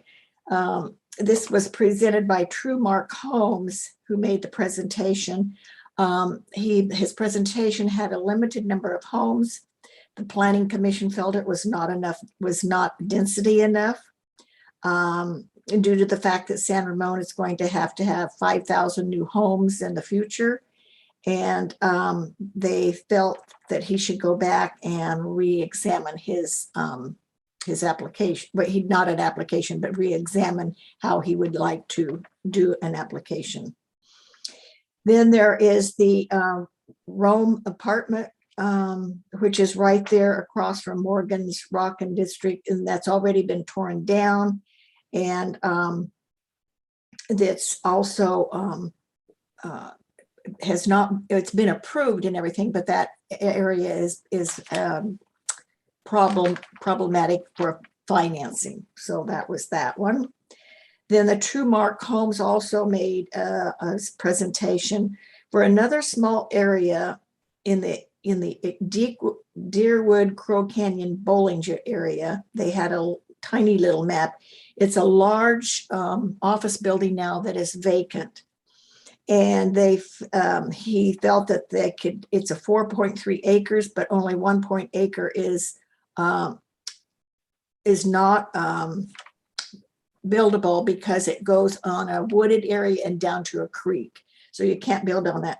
But they thought his presentation for that area would be to, tear down that old building. And then they felt that his plan was pretty well documented, and they felt that he should go ahead and apply for an application for that.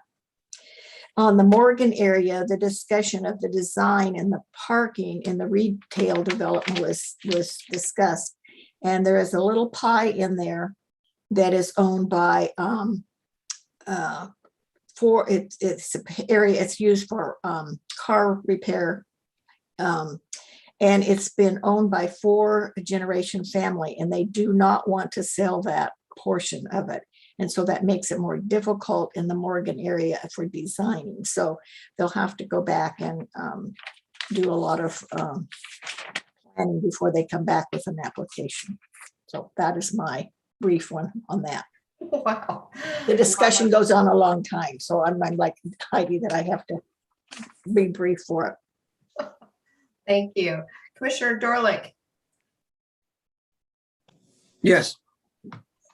Committee reports, any updates? Committee reports. So Arts Advisory Committee, let's see now, they had a general plan update. So I think that was number 6 that I sat through. And it didn't change. Then the actually substance of the meeting was selecting the artist for the upcoming 2022 Art and Wind Festival. So there were a number of, I can't remember exactly the number of artists, but it was in double figures, and some very, very interesting selections for the artists. And so that was selected. And just as a point of reference, we talked a little bit, I guess the city council talked a little bit about redistricting. So I had the opportunity to participate in a public policy forum that had one of the city council members, City Council Member Guerrero from Sacramento, and UC Professor Iverson from Davis. There's actually a study that was done out of UC Davis that documents the fact that district elections actually perpetuate inequality and inequity within communities. So I know this has been something that's been discussed quite a bit, and that there's a law firm that's going from city to city. Pleasanton just got their letter, I think 2 city council meetings ago, to proceed with that and to modify their election process for district elections. But it's interesting that this study out of UC Davis actually documents the fact that it does promote inequity and inequality within community politics. So that might be interesting if I can get the URL. If anybody's interested in taking a look at it, let me know. And that would conclude my report. Except that the festival over the weekend was just superb. Agamani did a great job. The food was great. The community was great. It was just a marvelous participation, and looking forward to the culture in the community on Sunday. Great, thank you. Commissioner Mitra? Yeah, so library committee, I haven't actually, tomorrow is the first meeting that I'll be attending. So I don't have any report. Probably next meeting I will have report. Okay, great, thank you. Student Commissioner Thanamala, how's Teen Council going? Yeah, so Teen Council is going great. We approved our ambassador applications in the September meeting, which is just a program that kind of helps with our outreach as Teen Council. We approved our participation in Unity Day, which is just a awareness for national bullying on October 20th, 2021. And we kind of discussed some new ways that we can actually get involved and started working with schools to expand our scope. And then we also approved our participation in the Parks and Community Services Scarecrow Scavenger Hunt. So we were discussing if we wanted to make our own Scarecrow Scavenger Hunt. But yeah, that's it. Great, thank you. Busy. And Commissioner Ellicott-Pesek, any updates on your committees?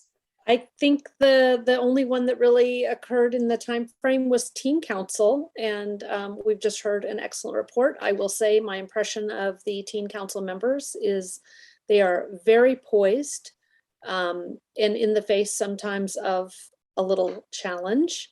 They did an excellent job, very professional, and I'm really looking forward to hearing them and seeing what they do this year. I'm very, very pleased to be part of that. Thank you. Awesome, me as well. My reports are on the Senior Advisory Committee. We met on October 4th, and the main part of our meeting discussion was about reviewing the Senior Needs Assessment Questionnaire that will be going out to all the seniors in the community. So they were evaluating the questions and adding new and having a discussion around that. The Open Space Advisory Committee met on Monday, October 11th, and the focus of the meeting was to review the 2022 Open Space Advisory Hiking Series. They're having hikes every month, and there's a lot of interest in the community to have these local hikes. Then they're being led by our Open Space Advisory Committee members. We also discussed a regional open space advocate meeting. This is something that is on the goals of the Open Space Advisory Committee. And so there was some more robust discussion about what the purpose of this advocate meeting would look like, who would be attending. And so there's a lot of ideas out there of maybe making it more of a summit focused event with a lot of the local agencies and municipalities in our Tri-Valley corridor. So stay tuned for that. There'll be more information coming up.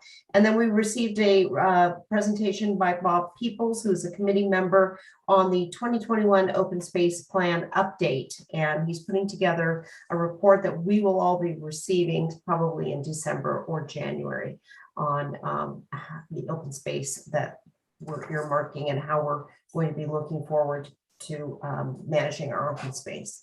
So that is all I have. And where are we here in our agenda? We've got item 12, commission member items. Does anyone have anything that they would like to add to the group? All righty, seeing no, I have item. I specifically wanted to thank Chair Oslin for her assistance in helping at the Oktoberfest, because she was in the check-in, and I must say that at 11 o'clock we were bombarded with people that we never ever imagined, and we had a line when we would come in the gate there from 11 o'clock until 2:30. So, I mean, it was fast and furious. We do not have any beer glasses left at all. They all went. And the food, of course, we knew we only had number for 400 that we had prepared for, but we were able to sell the beer glass with 4 tickets for tasting, and most everyone was very happy with that. And I know I went home exhausted, but it was very good. You saw people everywhere that they were enjoying themselves of under the trees, up at the barn, up at the tractor barn. They were just everywhere. I just had never seen it like that. So it was wonderful. We will be having a wrap-up meeting in November. And we'll have to do some changes, because if we're going to have that many people, we have to bring in some more help, because 11 people on a board can't pull that off, even with extra help. But it still needs, probably with that many people, we need 2 food booths that we would have to accommodate that people. And so we will have that. But it was very successful. I have approximate probably of what we will net would be somewhere between 10 and 12,000. And so that's very good. And I want to thank Heidi that she is now working with our gift shop. So I'm pleased there. So it's been a real workable October. I mean, busy October for planning and producing and whatever. But I just wanted to thank everyone. If you came, I hope you had a good time. Thank you, Lopez.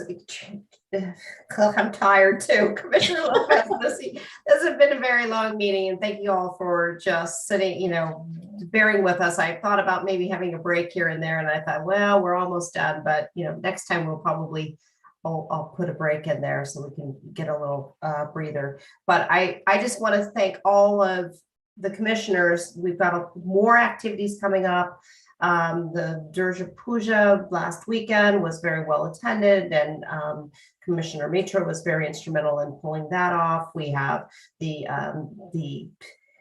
culture in the community is going to be another big event. We've got Recycle Your Heart Out is coming up. There is a lot going on. So with that, if you don't have anything else to add, I'd like to adjourn the meeting at 10:12 p.m.